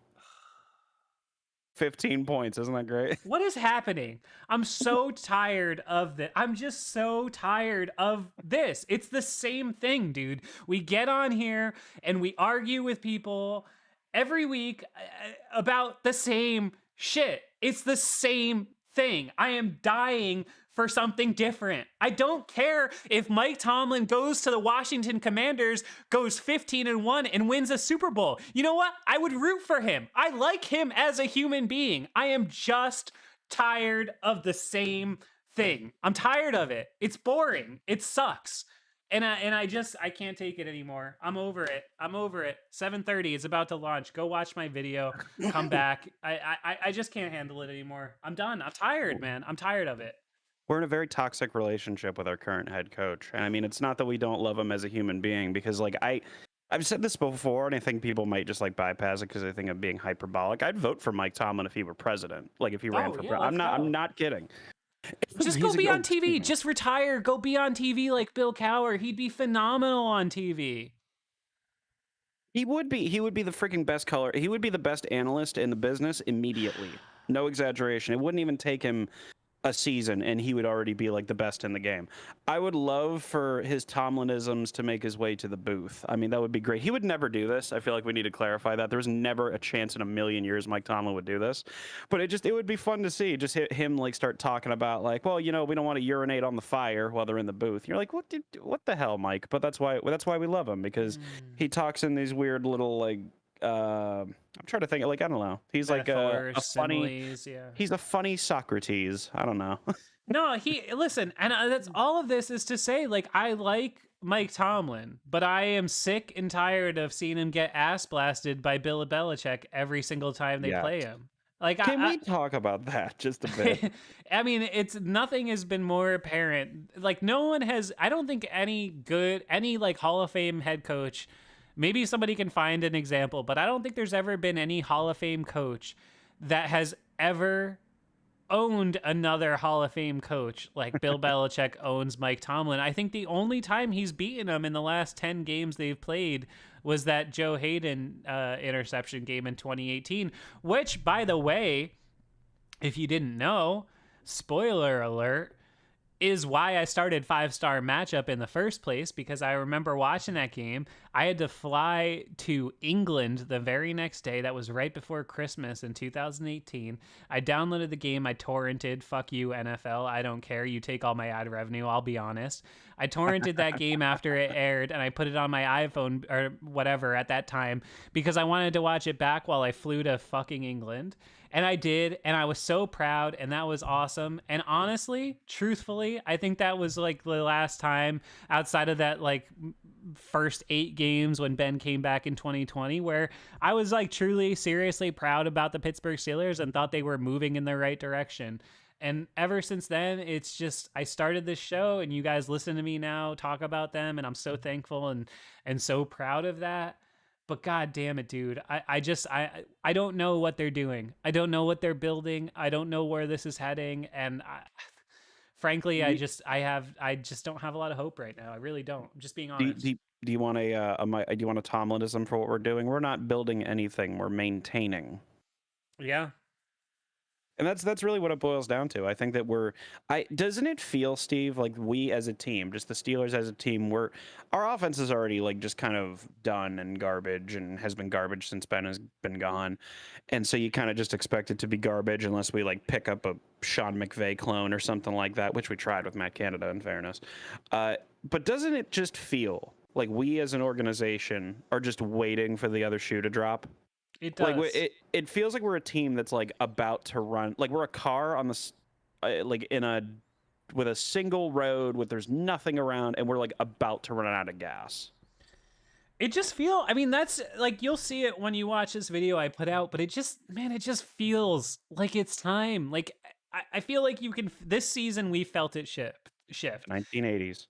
And I just have to be honest in saying that, like, the whole time I've done this show, anytime you criticize Tomlin, do you remember, I always bring this up, but do you remember that very specific moment in 2021 when me and you and who did we have? We had like Big Steeler Mood and of the State of the Union stream. Yeah, we had that. I said it was like we were sitting Shiva for Roethlisberger, right?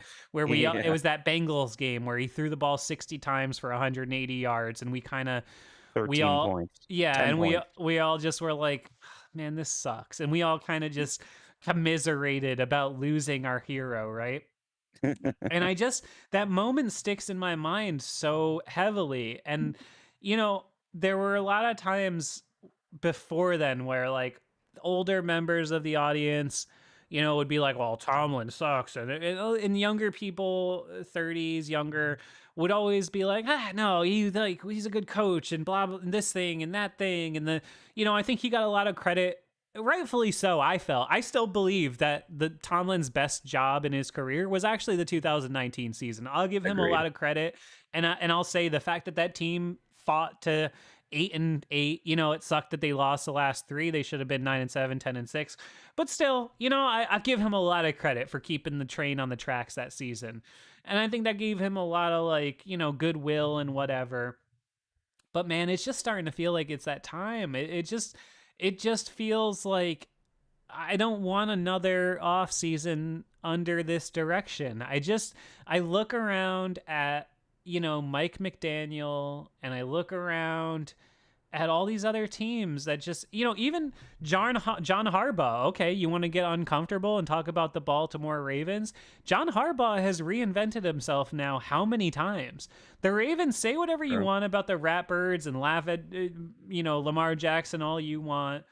There's no doubt in my mind that I'd rather be a Ravens fan right now than what I'm stuck being, which is a Pittsburgh Steelers fan with no offense, no quarterback, and it's there comes a time where it feels like I'm ready for a new thing. That's all. Yeah, I mean, I hit my breaking point. Like I went through this whole thing in the 2020 Browns playoff game because I was like, going into that game, I know it was a couple years ago, and I mean, Ben was still quarterback. Who cares? Like, but it was just a moment for me that I haven't forgotten. Where like as soon as that snap went over Ben's head at the beginning of the game, my buddy texted me, who is a Broncos fan, and said, "Bro," because he remembered when it happened to Peyton Manning a couple years prior, and then it was like 28-0, and he's like, "What are you guys even doing?" And I said, "I have no idea," and it's just. That was the game that I truly just kind of lost confidence. That I was like, I don't think Mike Tomlin's an elite coach anymore. And then I think that the longer things have gone on where he hasn't, I really think that Mike Tomlin drafted a quarterback and expected to jump on his back pretty much right away, the same way he did that he did Ben Roethlisberger. And I just don't think it's worked out for him. And I think that he was confident that Mitch Trubisky would somehow be able to save his skin, and boy, has he not. I think I predicted coming into, like, when we signed him and whatnot, and then we saw the first game against, like, the Bengals where we won, but we shouldn't have, and Mitch Trubisky almost single-handedly screwed the game up for us. I think I said that game, it drove me crazy. We were like a car that couldn't start with a serial killer chasing us. It was driving me nuts. But it's been every game that we've had. Like almost every loss, besides the couple, the big, blowouts and stuff. There have been so many games. I think of both of those Patriots games, the one last year with Trubisky starting, and the one this year, where they just had so many chances. The Cardinals game last week, it feels like a millennia ago, where they just get chance after chance after chance after chance. They can't do anything with it. Anything. And I just at some point you gotta take stock of what you got going and just be like, enough already. Like I just need to see something. And ultimately, as a fan, I'm just left saying, like, as somebody whose job, like, this has become my job, like, not my livelihood because of the NFL taking my ad revenue, but still, it's partially my job, and to make these entertaining. And this season, you'll see in the video that I just that I think just went live. Make sure you watch it after this. But it's reached a point where I'm like, I don't even know how to do this. Like, I can't do this anymore. I just don't know how to make it entertaining anymore, because I'm talking about 8 touchdown passes now in 13 games. I just can't do it anymore. And I don't know. I mean, like, tired. For a little bit of a history lesson for those that care, the first video on this channel, on the 5-star channel, that I ever saw was Mason Rudolph good, when it was the Colts breakdown. And when I hopped on, for people that might remember back then, like, I was originally just going to be a kind of a montage kind of a guy, like, because I know that we had the TJ video and then we had the Ben video, and we had a couple of big, like, montages kind of back to back that did pretty well, and that was just kind of originally what I was going to do. But as you can clearly see, it kind of hasn't worked out that way, partially because what the hell are there to make montages about right now? Yeah. It's tough. No, I know. Really how do you even make, like, a highlight video right now? Like, if we were gonna go say, all right, if I tasked you, Gage, right now, just top of your head, and I said, make a video of the top 10 plays of this season, what do you even think of? Seriously, what do you even think of? That's it. TJ Watt. Okay, like, yeah, TJ Watt top 10. The touchdown against the Browns that he had, that was pretty good. The Kenny Pickett game-winning touchdown, that's number 1, right? The game-winning touchdown against the Ravens. Yeah, and then number two might be like the LA fourth quarter 21 points comeback that we had, which by the Okay. way is another thing where people were saying that Kenny Pickett isn't clutch and can't come from behind when he literally did like 3 weeks ago. Oh, But listen, he's okay. clutch. He just sucks 90% of the rest of the time. That's all.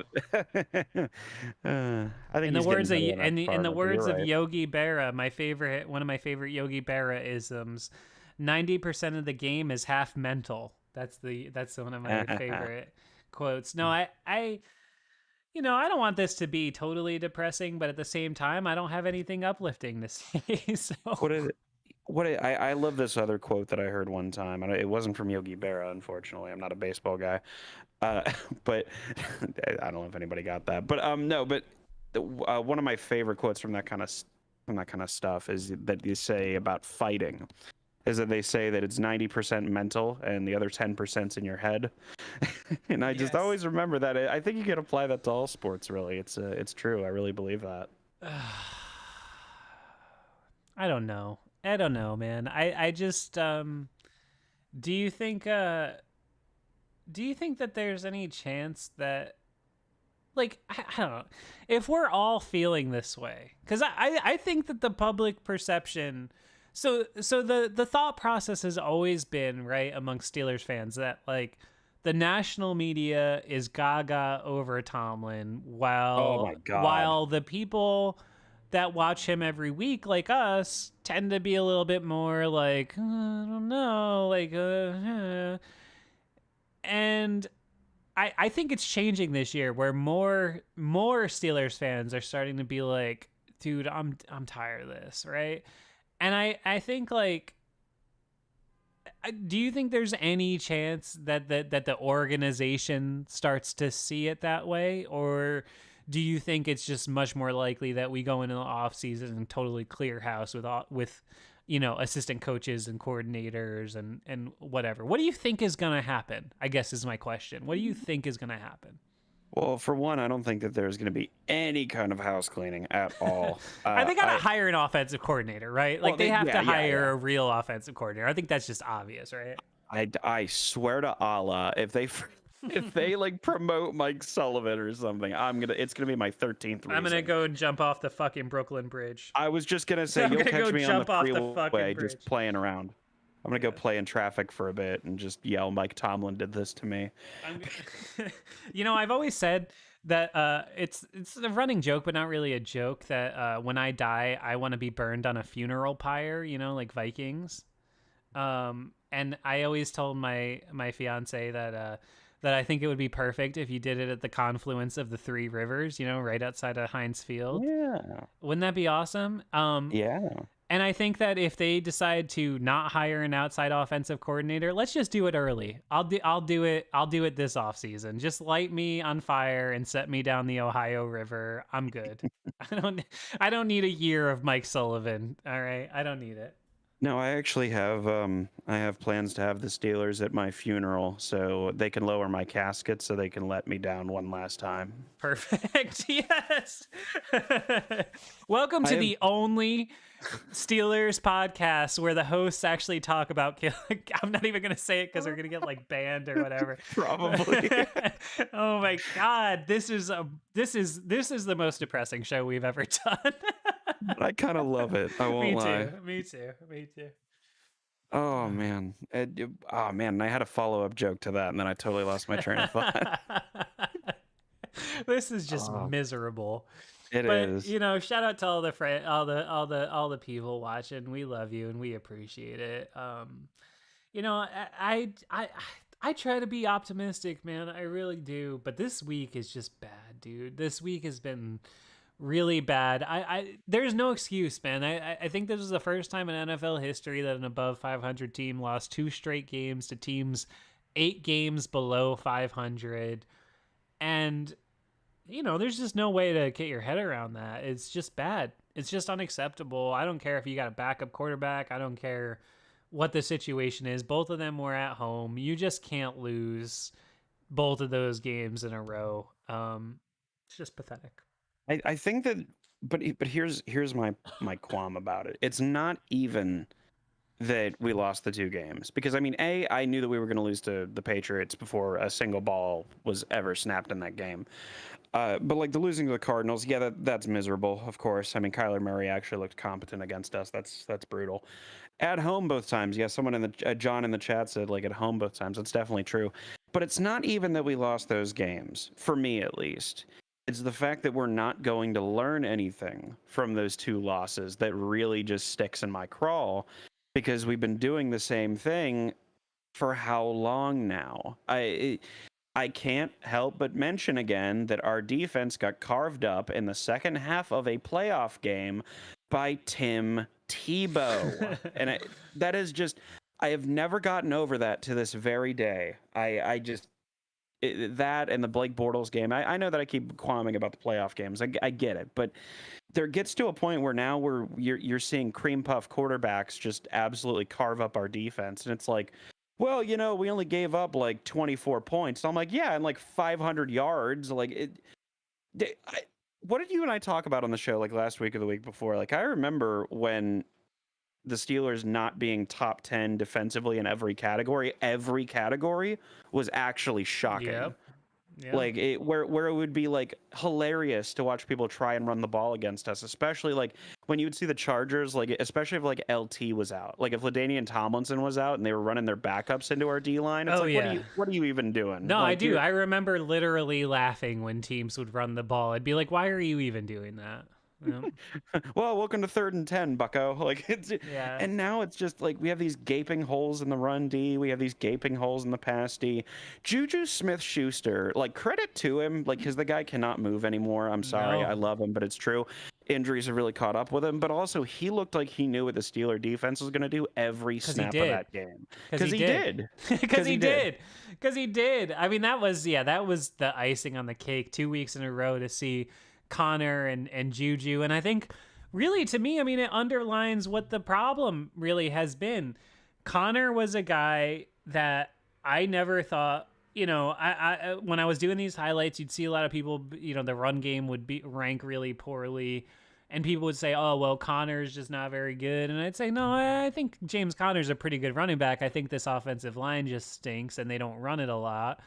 Yeah. But we moved on from him. He got a 1-year deal when he went to Arizona, dude. It's not like he left for like big money. And same thing with Juju. He left for a 1-year deal with the Chiefs. And what did he do? Anybody know what Juju Smith-Schuster did last year? He went and caught like for probably close to 1,000 yards and made the game-winning play in the Super Bowl, by the way. And I think they miss him, by the way, too. I still can't believe they let him go. I watching the Chiefs play, they so desperately need somebody like Juju. It doesn't matter. His athleticism doesn't matter. He catches the ball, man. Catches the ball. That's the thing is like when they let go of Juju, I was shocked and I was like, oh, they're totally going to go after DeAndre Hopkins. Yeah, like they got rid of Juju Smith-Schuster, they're totally going to go for DeAndre, right? And nope. There's not a lot I can criticize KC for, but I can't believe they let Juju go. I really thought he fit perfect with Mahomes. I was really looking forward to rooting for him there. I can't root for him on the fucking Chiefs though. I mean on the Patriots. Fuck. Yeah, man, I don't blame you. But Juju, man, he's still a good possession receiver. Like it's not like his hands are made of stone or anything. He still catches pretty much everything that you throw at him. It's just getting open. And so when you have an offensive mastermind like Andy Reid and you have a borderline offensive mastermind, I need to see more before I fully give him the label. But with Eric Bieniemy calling plays for him, you could tell that it could definitely cover up a lot of Juju's inefficiencies. But so far this year, we haven't really seen Bill O'Brien be able to do the same thing for Juju. So I wonder how that's going to end up. Like, I wonder how much better the Patriots passing game would be if they had a competent quarterback and had a wide receiver that was worth a damn outside of, old Juju. I don't know. Juju, by the way, just in case anybody's wondering, this year total, he only has 29 catches for 260 yards. And against the Steelers, he went for 4 for 90.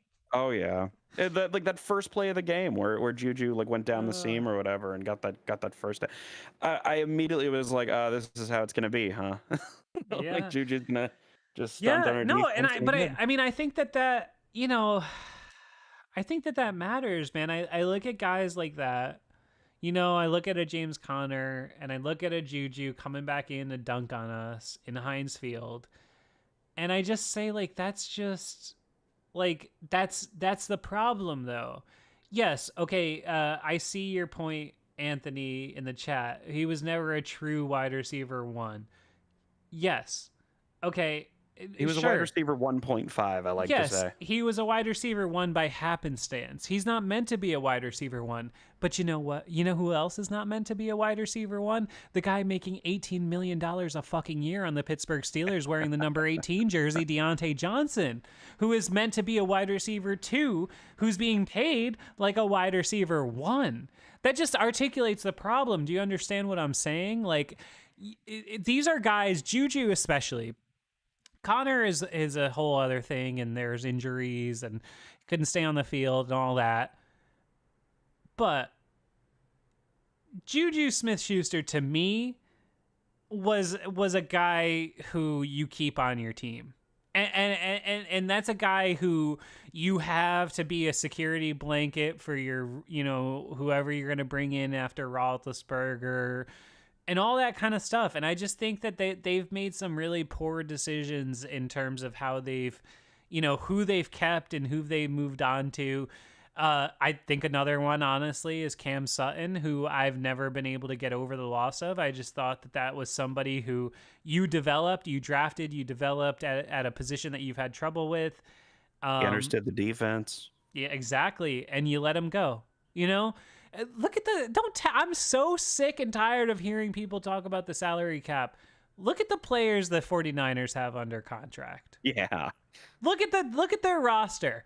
And they fit all those guys under the cap. The same with the Eagles. The Eagles went out and signed Javon Hargrave to a free agent deal when they had, like, how many defensive linemen that were making big money? Fletcher Cox and these people. Come on, I'm just tired of hearing about it. The Steelers, just organizationally, top to bottom, have just not done a good job. And I'm sick and tired of hearing, like, oh, well, they're rebuilding. You know what? For my money, they've been rebuilding since the second that the Killer Bees broke up, which was in 2018.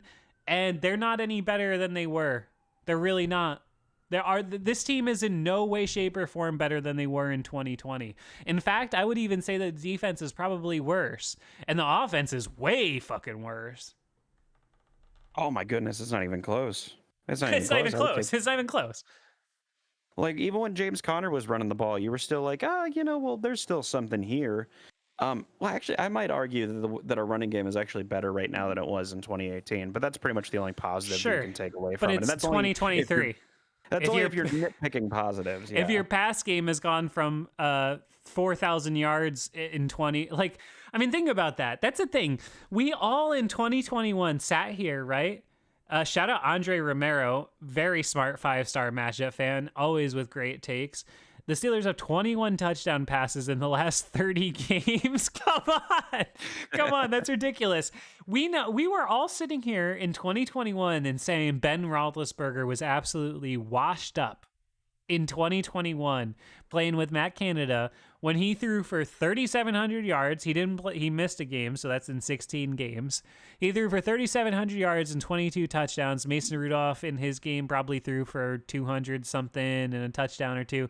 So whatever. They threw for close to 4,000 yards that season. This team is not coming anywhere close to that in the year of our Lord 2023. Are you kidding me? I mean, come on, man. This is just, the bar is lowering and lowering and lowering.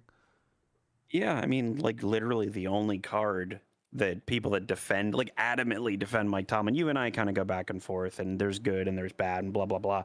But the people that adamantly defend Mike Tomlin and insist that he's an elite coach still to this day, that's really the only card they have left to play, is that he's never had a losing season, blah, blah, blah. 8-8's losing season, eat me. But it's really the only thing that people have left to say on the matter, because, I mean, you can't say that he's an offensive mastermind at all. Can't say that he really calls great defenses anymore. Like, he's a decent enough drafter. Like, you can say that, I guess. Like, it's just, I don't know, man. Like, he's a good evaluator of talent. He's good at kind of relying on talent. I don't know. Like, it's been the same criticism for almost 20 goddamn years now. I don't know really to say about it that's new that people haven't already said a million times. Okay, what he's a good talent evaluator. Besides outside linebacker, which I'll give you, the Steelers are very talented with TJ Watt and Alex Highsmith, who has 4 sacks this season, so maybe. Oh, get the fuck out of here. I'm just being honest. Besides that position, where are the Steelers stocked? Well, this particular year, nowhere. But if you're asking I'm in just saying, general, like, what have they built? I mean, they've built like an okay offensive line who's getting better. They have 2 good running backs. I would give you that. mhm, They have not a quarterback to speak of. They have wide Kenny receivers Pickett, who have big question marks. They have one good they have cornerback. They have one good good receivers. safety. They have not great receivers, but good receivers. I'd argue Pat Fryermuth's a pretty damn good player, but he's not. It's not a packed tight end room. Yeah. Like I don't know. There's pieces here to build with, is what I'm saying. Like Pat Fryermuth, if you put him on a, I don't know, if you put him on some kind of team that utilizes tight ends, I'm drawing a blank here off the top of my head, but you know, would Pat Fryermuth be a top 5 tight end in some really good offensive system? I would argue probably. Like if Kyle Shanahan utilized Pat Fryermuth, I'm sure he'd do very, very well. If you were to put Deontay Johnson in a Mike McDaniel offense, do you think he'd do well? I think so. I think he'd do really well. Oh So yeah. it's just a matter of utilizing the talent that we do have. Do we have a loaded, stacked room like the 49ers or the Eagles? No, of course not. And that again does boil down to Mike Tomlin and our drafting ability and our ability to pick up good free agents, which has been extremely questionable, I'll add. But to say that we don't have talent on the team, no, I don't think that's fair. I think that if we had good coordinators on offense and defense, I think that we would be at least a middle of the road playoff team, at least. Shout out free agent pickup Melvin Ingram, worst linebacker aesthetic of all time with that number 8 jersey and no gloves. Absolutely. I agree. Ugh, horrible. I'm not a fan of like the single digit numbers, but like I kind of got used to them. But for some reason, Melvin Ingram's number 8 just never looked correct, even though Melvin Ingram always did strike me as a Steeler. I liked Melvin Ingram. I actually like the number revolution. I like college numbers. I love kickers Yeah. wearing like number 93, and I love linebackers wearing number 6. The problem is that the Steelers number font, that round number font, it just looks like shit with a single digit on a small guy. Just aesthetically speaking, it just doesn't work. Bring back the Bumblebee jerseys. That'll fix everything. Bring back just the block numbers full time. That's all I'm saying. I can agree. Yeah. No, I what was I gonna say about that? Yeah, I don't know. I mean, like they've built a team that's very okay. Yeah. You know, I can't look at any element of this team and say they're excellent. There's really nothing about this team that's Nope. excellent. Not except for maybe the place kicker. Yeah. You know? I don't know. Boswell is really, really good. Besides that, I don't know, man. We're a team that you could say, dare I say, hovers at 500. Yeah. That's just kind of where we're at. But we're a Mike Tomlin team, and I mean a Mike Tomlin team is good for 9, maybe 10 wins if you're feeling frisky.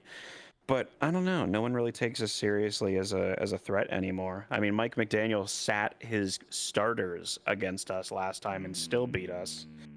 I don't know. It's because everybody knows what's coming. I think someone in the chat mentioned Belichick just kind of like explained Mike Tomlin's whole philosophy in 30 seconds. I didn't see that. I'm sure he did. Yeah, somebody wouldn't surprise me. pull in the quote. I want to see it. But Please, yeah. Can someone leave that quote in the chat? I just, you know, I think we're seeing the end of this era, and I don't know if it's gonna take a year or 2 or 3 or 5 or 100. Well, they're not going to fire Mike. They're not going to fire him, unfortunately. So we're going to have to ride out this year, and we'll have to ride out next year. But come the end of 2024, I would either say that there won't be an extension, which I might argue. I think I might lean that they won't extend him at this point. I think it's very possible. But also, if they do extend him with the way things are going, there might actually be riots in the streets, and I think they'll have to address that. Well, the interesting thing though is that next year is actually the last year of Tomlin's contract. So I don't know. I mean, they're either gonna I don't see them going into next year with him being like a lame duck with no extension. I think they're either gonna have to extend him this offseason or make a decision Oh, about the future. I you're mean, probably right. Yeah. right? They're not gonna go into they're not gonna put him in a lame duck spot. They're either gonna make a decision and he's gonna be a lame duck, and that's gonna tell you everything you need to know, or they're gonna give him an extension this offseason. It's one or the other, I think. That actually makes me a little bit more excited for this offseason to see what they do. It's gonna be fascinating. And I mean, like, this team isn't. I really always believe that this team is not. Like, you see, like, 4-13, 3-14 teams, and you see how there's just zero talent on the team top to bottom. I just never, ever get that feeling with the No, Steelers. I There's always a agree. bunch of talent. And I mean, like, okay, if the Steelers, for one, we already, right now, as it sits, with the current roster we have and the current coaches that we have, which should change on both sides come this offseason, but even as we are right now, if we ran the ball literally like 35 times a game or something, I have to imagine that we'd be doing better than if we're putting the ball in Mitch Trubisky's hands. Like, how many times did we throw the ball on 3rd and 2, 4th and 2, 4th and 1? And What about the deep? What about the deep throw? Did we lose Gage there? Or did we lose me or somebody? that leaned on the run game, go. cushioned the quarterback, and played a defense that wasn't as predictable as, WWE, that we might be a little better off. And it just, we're not going to learn anything. We're going to keep running into the brick wall. And that's what we do. It's the Steeler way. Yeah, no, hey, listen, you are on the ball, my man. You are absolutely right. I don't John Bruce says in the last 53 games the Steelers are 26, 26 and 1. Dare I say, rate at 500. Ugh. It is what it is. I do want to give a shout out though. I guess as we like, I don't know, because I don't want this to be a completely like bummer podcast for the entire duration. Did you hear about Keanu Benton? How he took the starting job for nose tackle? Yeah, I will say that he is first young D lineman since Tuitt that really has just been flashing right away. Yes. Every game he makes a play where I go, damn, that's a nice play. I swear to God, every single draft there is like, I never hear about any players really. Like, I knew about Malik Willis and Kenny Pickett going into the Pickett draft, but that was about it. You know what I mean? There's always a player that I hear about every year that the Steelers end up taking, and I'm like, I wonder if that guy will get taken and like clockwork. And sometimes it's obvious, like the Najee pick. But I had a weird feeling that come the 2nd or 3rd round, they were going to take Keanu Benton. And sure enough, they did. He looks like a Steeler lineman, or D lineman, and boy, has he been good. I love him. I think he's great. I think you can kind of compare him to some of our good D linemen in the past, like Tuitt. I'm really excited to see how he does. And I think with, like, okay, going back to the pieces here to build with point, between Tuitt and TJ and Minka, and then on top of that, Joey Porter Jr., who has been, can I say, one of the best corners in the entire league? Is that salacious? Yeah, no, I don't think so. That's very fair. And on top of, like, Patrick Peterson, I got to give that dude his flowers a little bit. They've moved him around and put him in some different spots, and he has been way, way better than he was at the beginning of the season, where he was just getting beat nonstop. So I feel like our defense is, they are tightening up in a lot of ways. Like, again, we haven't given up a lot of points, and we're not necessarily 32nd in pass and rush like we were at the first half of the year or so.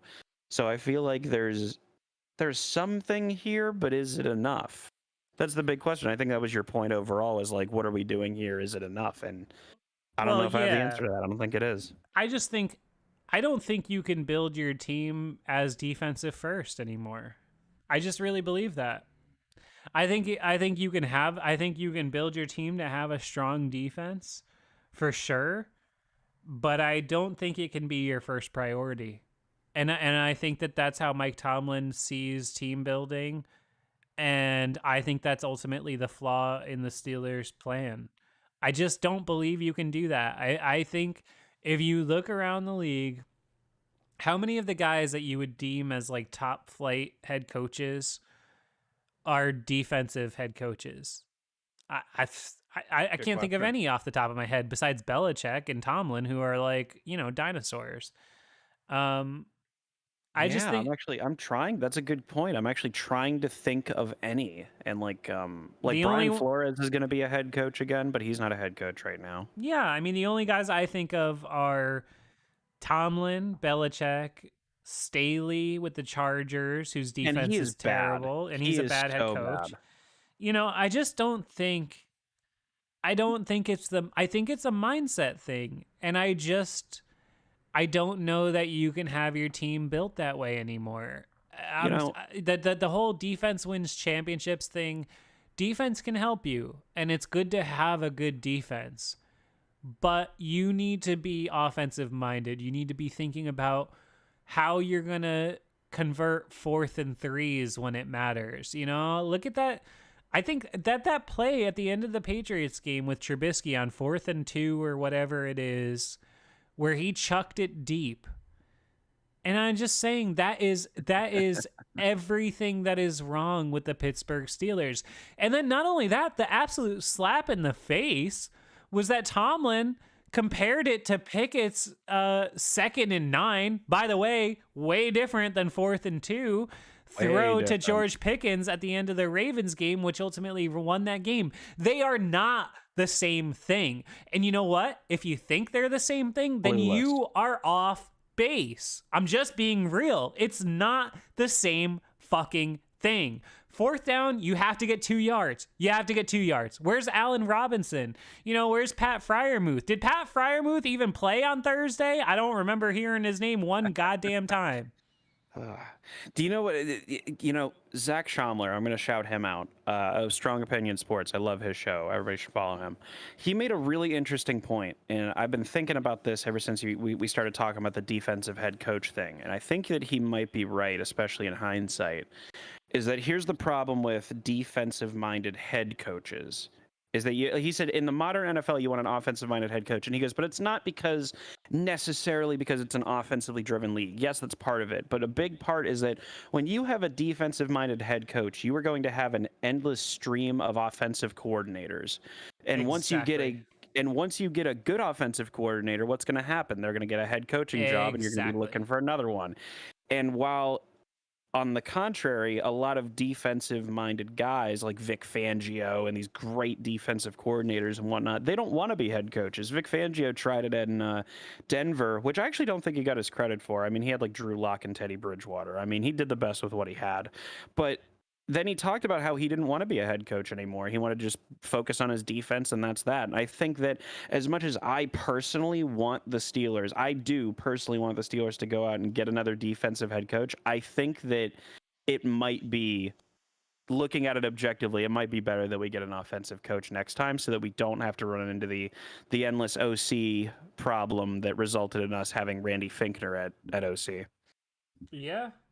No, listen, you are exactly right. And I think that that's a really valid point. And I just don't think you look around at the league and, you look at all of these guys from this like Kyle Shanahan tree, you look at Matt LaFleur and you look at Kyle Shanahan himself and you look at Daniel. Yeah, Mike Kubiak.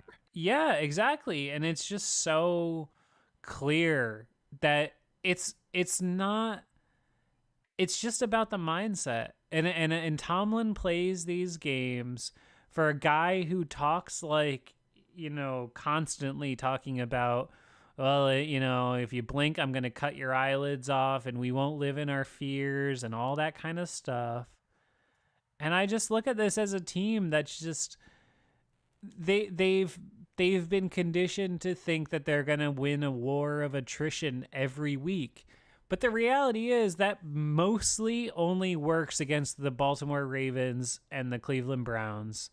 And bad teams. And bad teams. And that's enough in the NFL where, there's a lot of bad teams and there's a lot of bad quarterbacks and you can end up winning games like that. But ultimately, I look at all right, you want to get uncomfortable? We're talking about the quarterbacks. I look at what Will Levis has done with the Tennessee Titans, right? And I guess that's credit to Mike Vrabel. I want to give him a shout out for that. yeah. Well, that kind of disproves our point. He is a defensive head coach, but he's a modern defensive head coach who I think understands. And that's an example of a quarter. Yeah, and that's an example of a quarterback who came in. He's a second or third round quarterback, whatever he was. And I don't know. When we watched him play against the Steelers, I think we all came away from that game being like, wow, Will Levis is more physically impressive than Kenny Pickett. And that's just a team that's just not afraid. They're not playing afraid of their quarterback. And I think ultimately that is what is going to be the nails in the coffin of Kenny Pickett, is that the team plays like they're scared of him. They don't trust him. And I saw that. That's why everybody says, oh, well, you're killing him for the Cardinals game, and he was 7 of 10, and they were driving about to score, and they were Mitch Trubisky. You know what? I saw everything I needed to say in the first 3 downs. They had no confidence in him to be able to throw the ball into the end zone. None. Absolutely none. Roethlisberger would have thrown that ball 3 straight times before 4th down. They didn't throw one pass, or they threw one, or whatever. I don't even fucking remember. They ran it twice, and then he pulled it down and scrambled because he didn't look at Calvin Austin, who was wide fucking open.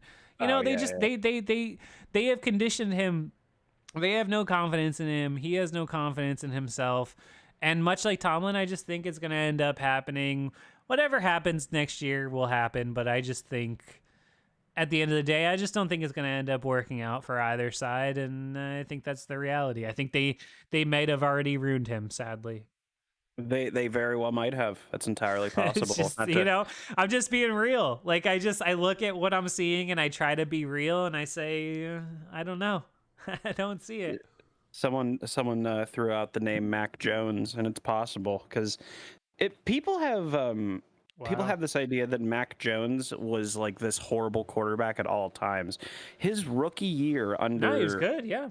His rookie year under Josh McDaniels, I think he set an NFL record for rookie completion percentage or something like that. Like, he was actually, no joke, scary to play against his first year, because you were just like, man, if you got a hole in a zone, he's gonna fucking find it, man. He beat Mitch Trubisky last year. But he beat Mitch Trubisky last year. Jesus Moses. And I mean, like, that was the most like that was one of the more embarrassing losses I've ever seen, because Bill Belichick literally was like running it 3 straight times, even on like, what was it, like 2nd and 8, 3rd and 7, when he knew he wouldn't get it, and was openly punting the ball back to us because he knew Mitch Trubisky wasn't going to do anything. Like, it was just, he was like giving us the ball back like out of pity. Like, he might as well have just knelt it down like that came from the water boy. It was bad. Mac Jones had 9 more touchdown passes as a rookie than Kenny Pickett has in his whole career so far. Yeah. I think that, like, I don't know. I wonder, who would you, like, I want to know, like, what offensive coordinators the Steelers would be interested in. And I swear to God, if they, like, we already talked about it, but if Mike Sullivan gets promoted to offensive coordinator, I might vomit. No, I think even they know they have to sign a real offensive coordinator.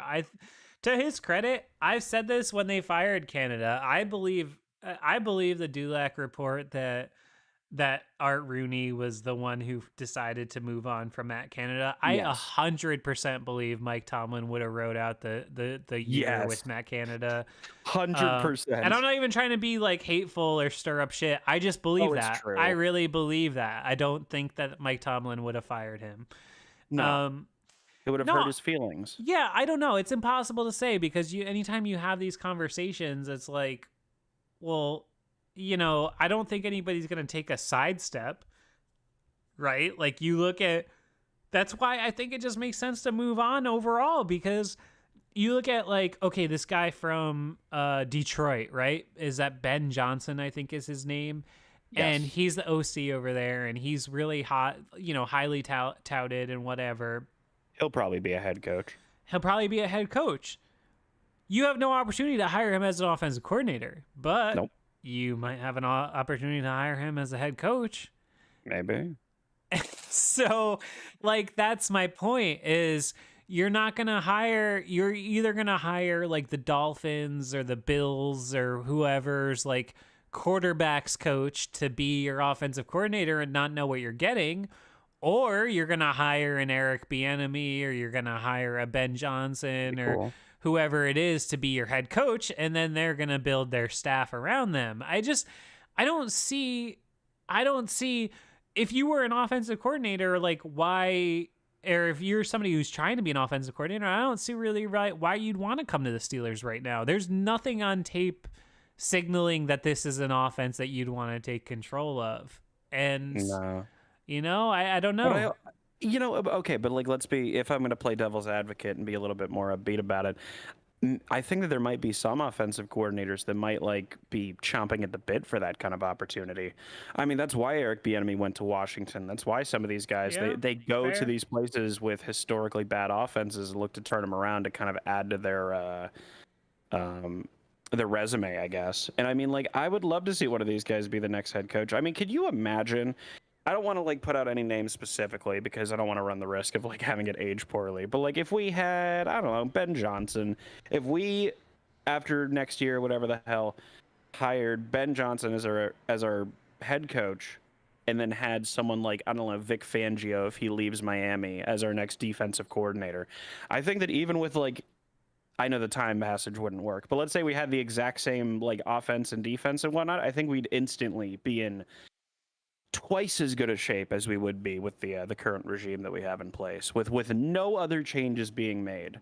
I think that we would be doing a lot better. And I mean, it's just, I don't know. I think that a big change, this doesn't sound like a big change, but is that you can't get away with scoring 21 points and winning a lot of times. I know we lost to a team that scored exactly 21 points, but I'm saying now it's got to be like 24 or sometimes 27.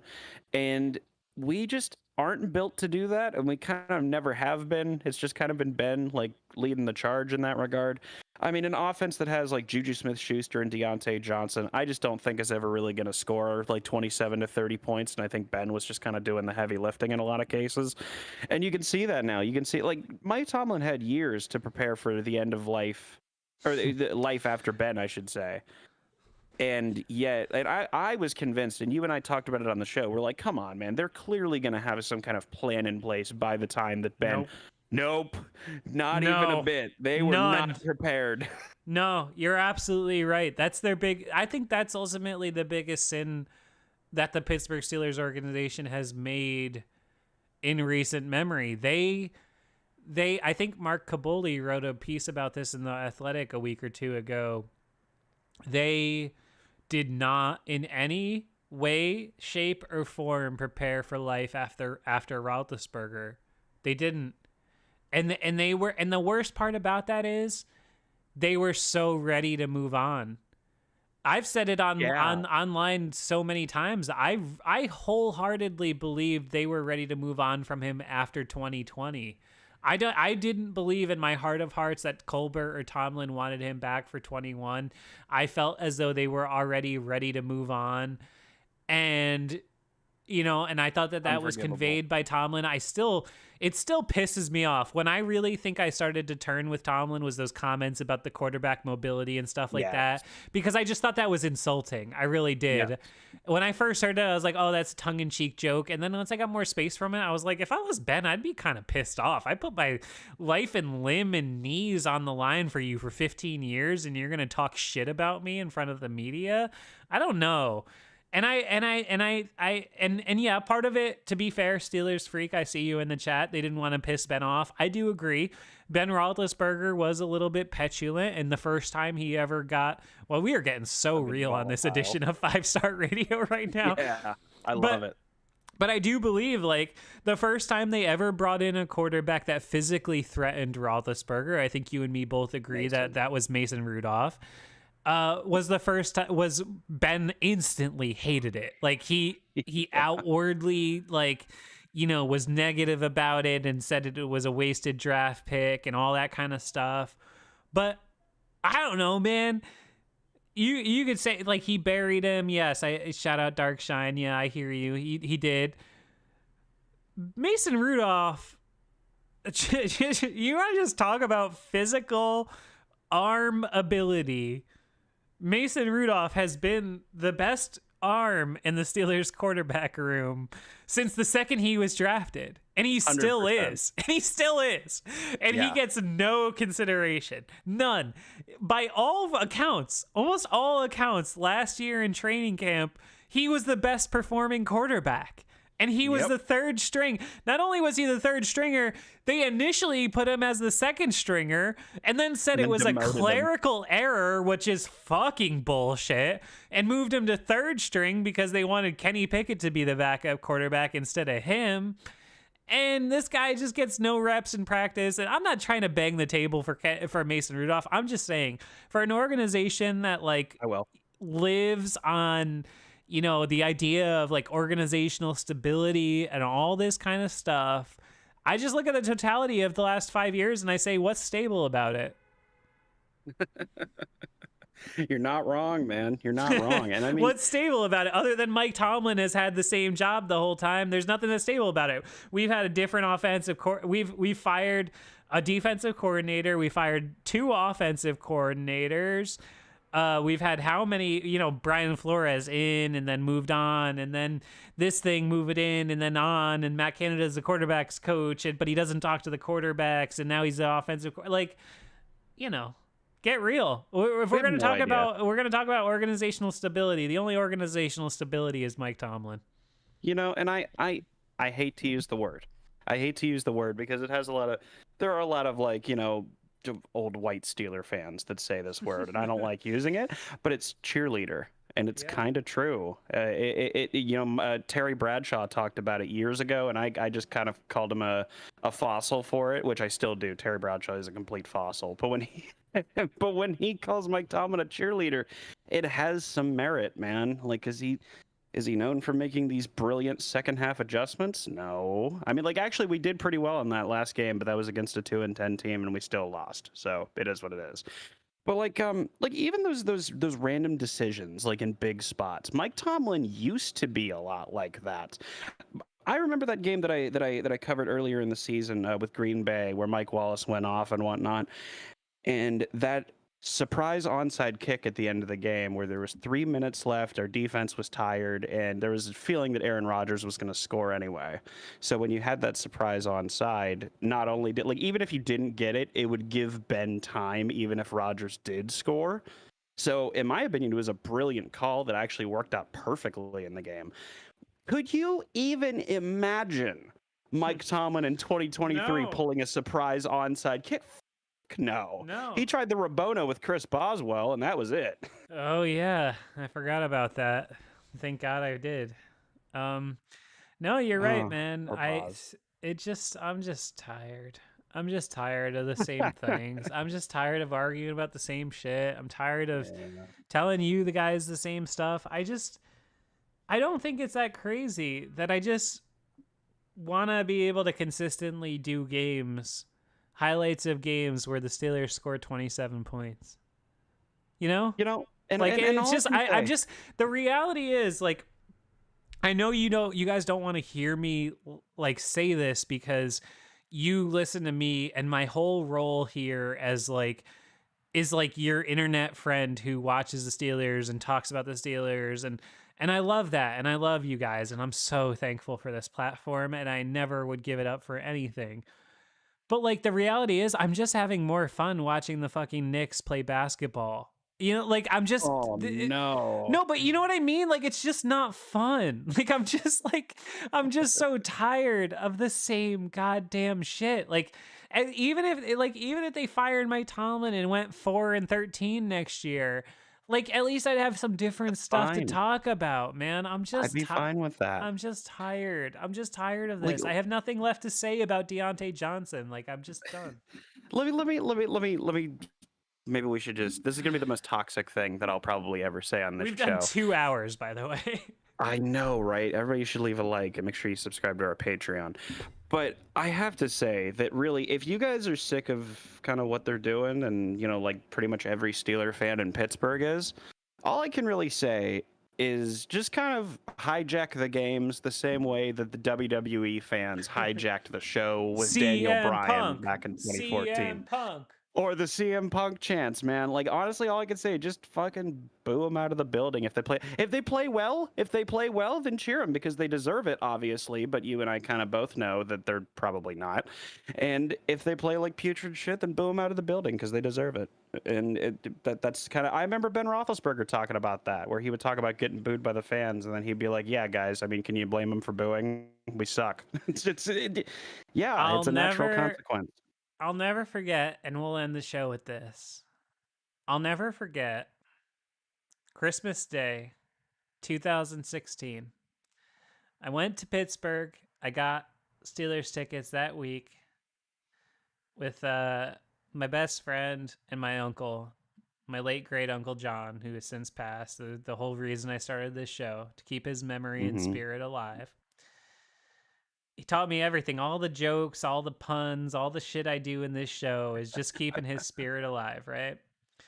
And I'll never forget that Ravens Steelers game, Christmas Day. Ben Roethlisberger, third quarter, throws 2 interceptions. It looks bad. And he goes, this is how he would do it. He wouldn't say it to me. He would say it to like my buddy. So he's going, Rich, I could have been at home in front of my fireplace drinking hot cocoa, but no, I had to spend $1,000 to come watch this fucking asshole throw 2 interceptions and blah, blah, blah, and this thing and that thing and blah. I could have been at home. And that's the third quarter. And we all know how that game ended. Ben Roethlisberger put the team on his back with Antonio Brown and Eli Rogers and won the game. And I'll just never forget that moment of like feeling so like down and dejected of like we put all this energy in and blew off our family on Christmas Day to drive out to Pittsburgh. I literally ate street cart pierogies for Christmas dinner that day. But it didn't matter because Ben Roethlisberger threw a game-winning touchdown pass to Antonio Brown in the end zone. And sadly, that was the last great moment I had at Heinz Field. And that was 7 years ago. So, I don't know. I'm just tired, man. It's time for something different.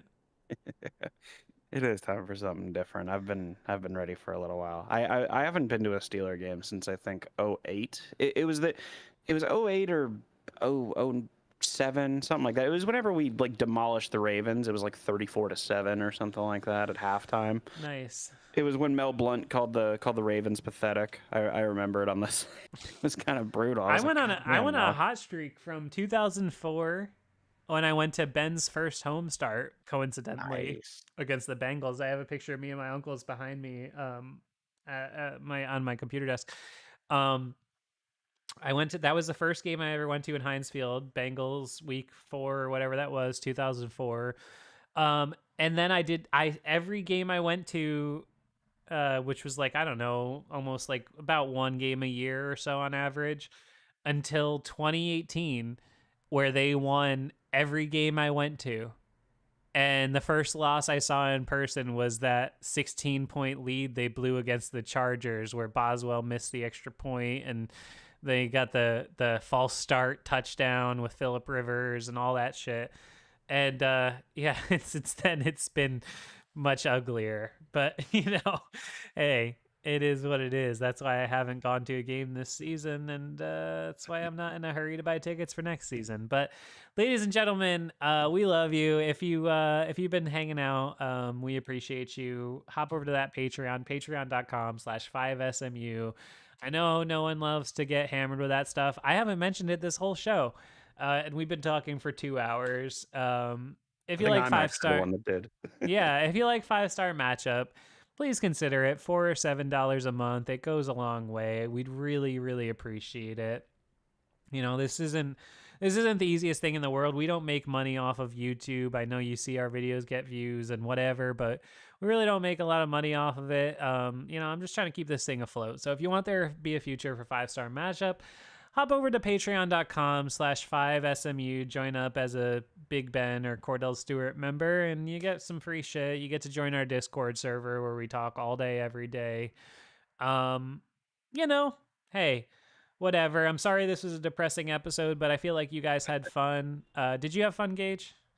I feel like this was low Therapy? key. I feel like, well, yeah, it was definitely therapy, but I feel like this was low key one of the best episodes we've ever done in a way that I couldn't really describe to you. No, it's unique. It's one of those things. It's like that episode about Ben that I said, where it's just like it just feels like this is a moment in time, and yeah. So yeah, appreciate you, Darkshine. If you're gonna go hop over, go do it. You could join our Discord server and all that kind of stuff. It'd be really cool. So go over there, patreon.com/5SMU. Yeah, yeah. Um, I'm not gonna lie to you folks, I have to pee really bad. Uh, I have I've had 2 beers. My second beer was only a Coors Banquet, so not exactly a 9.1%er, but somewhere in the middle of this show, I feel like I was moderately drunk and screaming about Mike Tomlin. But hey, well, here I'll tell you what. Like I'll give my I'll plug my stuff here, and you can go pee. go Do you think you for can it. do it in time? Go for it. All right. So I do have to say, ladies and gentlemen, first of all, I do have a new video project that I've been in the works with a friend of mine named Mike. It is not Steve, unfortunately. We should probably have him on at some point. It's a horror movie video project called The Screen Slashers. I'm Cool. about to have our 3rd episode up there. We're talking about the Saw movies and whatnot. If you're a Saw fan, I think you'll love it. If you're a fan of these different kind of Halloween channels that we've seen ranking Saw traps and whatnot, I think you'll like it a lot. Also, you guys can check out some of the. I had a video go up here a couple days ago, and I know that Steve just had one be uploaded by a Frame that did the editing on it, so that's going to be great. So check out our content that you guys see on the channel here. Obviously, more content coming soon. Just because the Steelers ran out of gas doesn't mean that we are not by any stretch of the imagination. We got plenty of content coming soon. I have a couple of like 15-minute videos in the works, and I know Steve does too. And you guys can find me on Twitter at Gage Ryan Video. If you're looking for any kind of freelance video editing work done, be sure to let me know, and I guess we can go from there. Awesome, man. Yeah, definitely check out all of Gage's projects, and yeah, make sure you have me on. I'll come talk about horror movies. I have a Halloween tattoo. As you know, Michael Myers is my idol, so I will come talk horror anytime. Give you the old 5-star rub. Jimena, shout out, just showing up at the end of the stream. Are you kidding me? We've been going absolutely off for 2 hours. Well, go back and listen to it, homegirl. You'll dig it. Yeah, so for me, it's just the Mike Tomlin video I just put out. You see it up on the screen right now. It went live at 7:30. It's got some good views already. Go share it, go watch it. It's me talking directly to the camera, being very honest. Edited by our social producer Frayne, who is just phenomenal. This was giving him a little bit of a challenge to work on, something a little more toothsome, and I think he did just like a fantastic job. I really love the video, and it's just me being honest and raw and talking about Mike Tomlin. So yeah, go check it out, share it up with your folks, make sure you hit that like button. But yeah, otherwise, thanks for hanging out for the last 2 hours, and we will catch you down the road on the next edition of 5-Star Radio. Adios. Peace.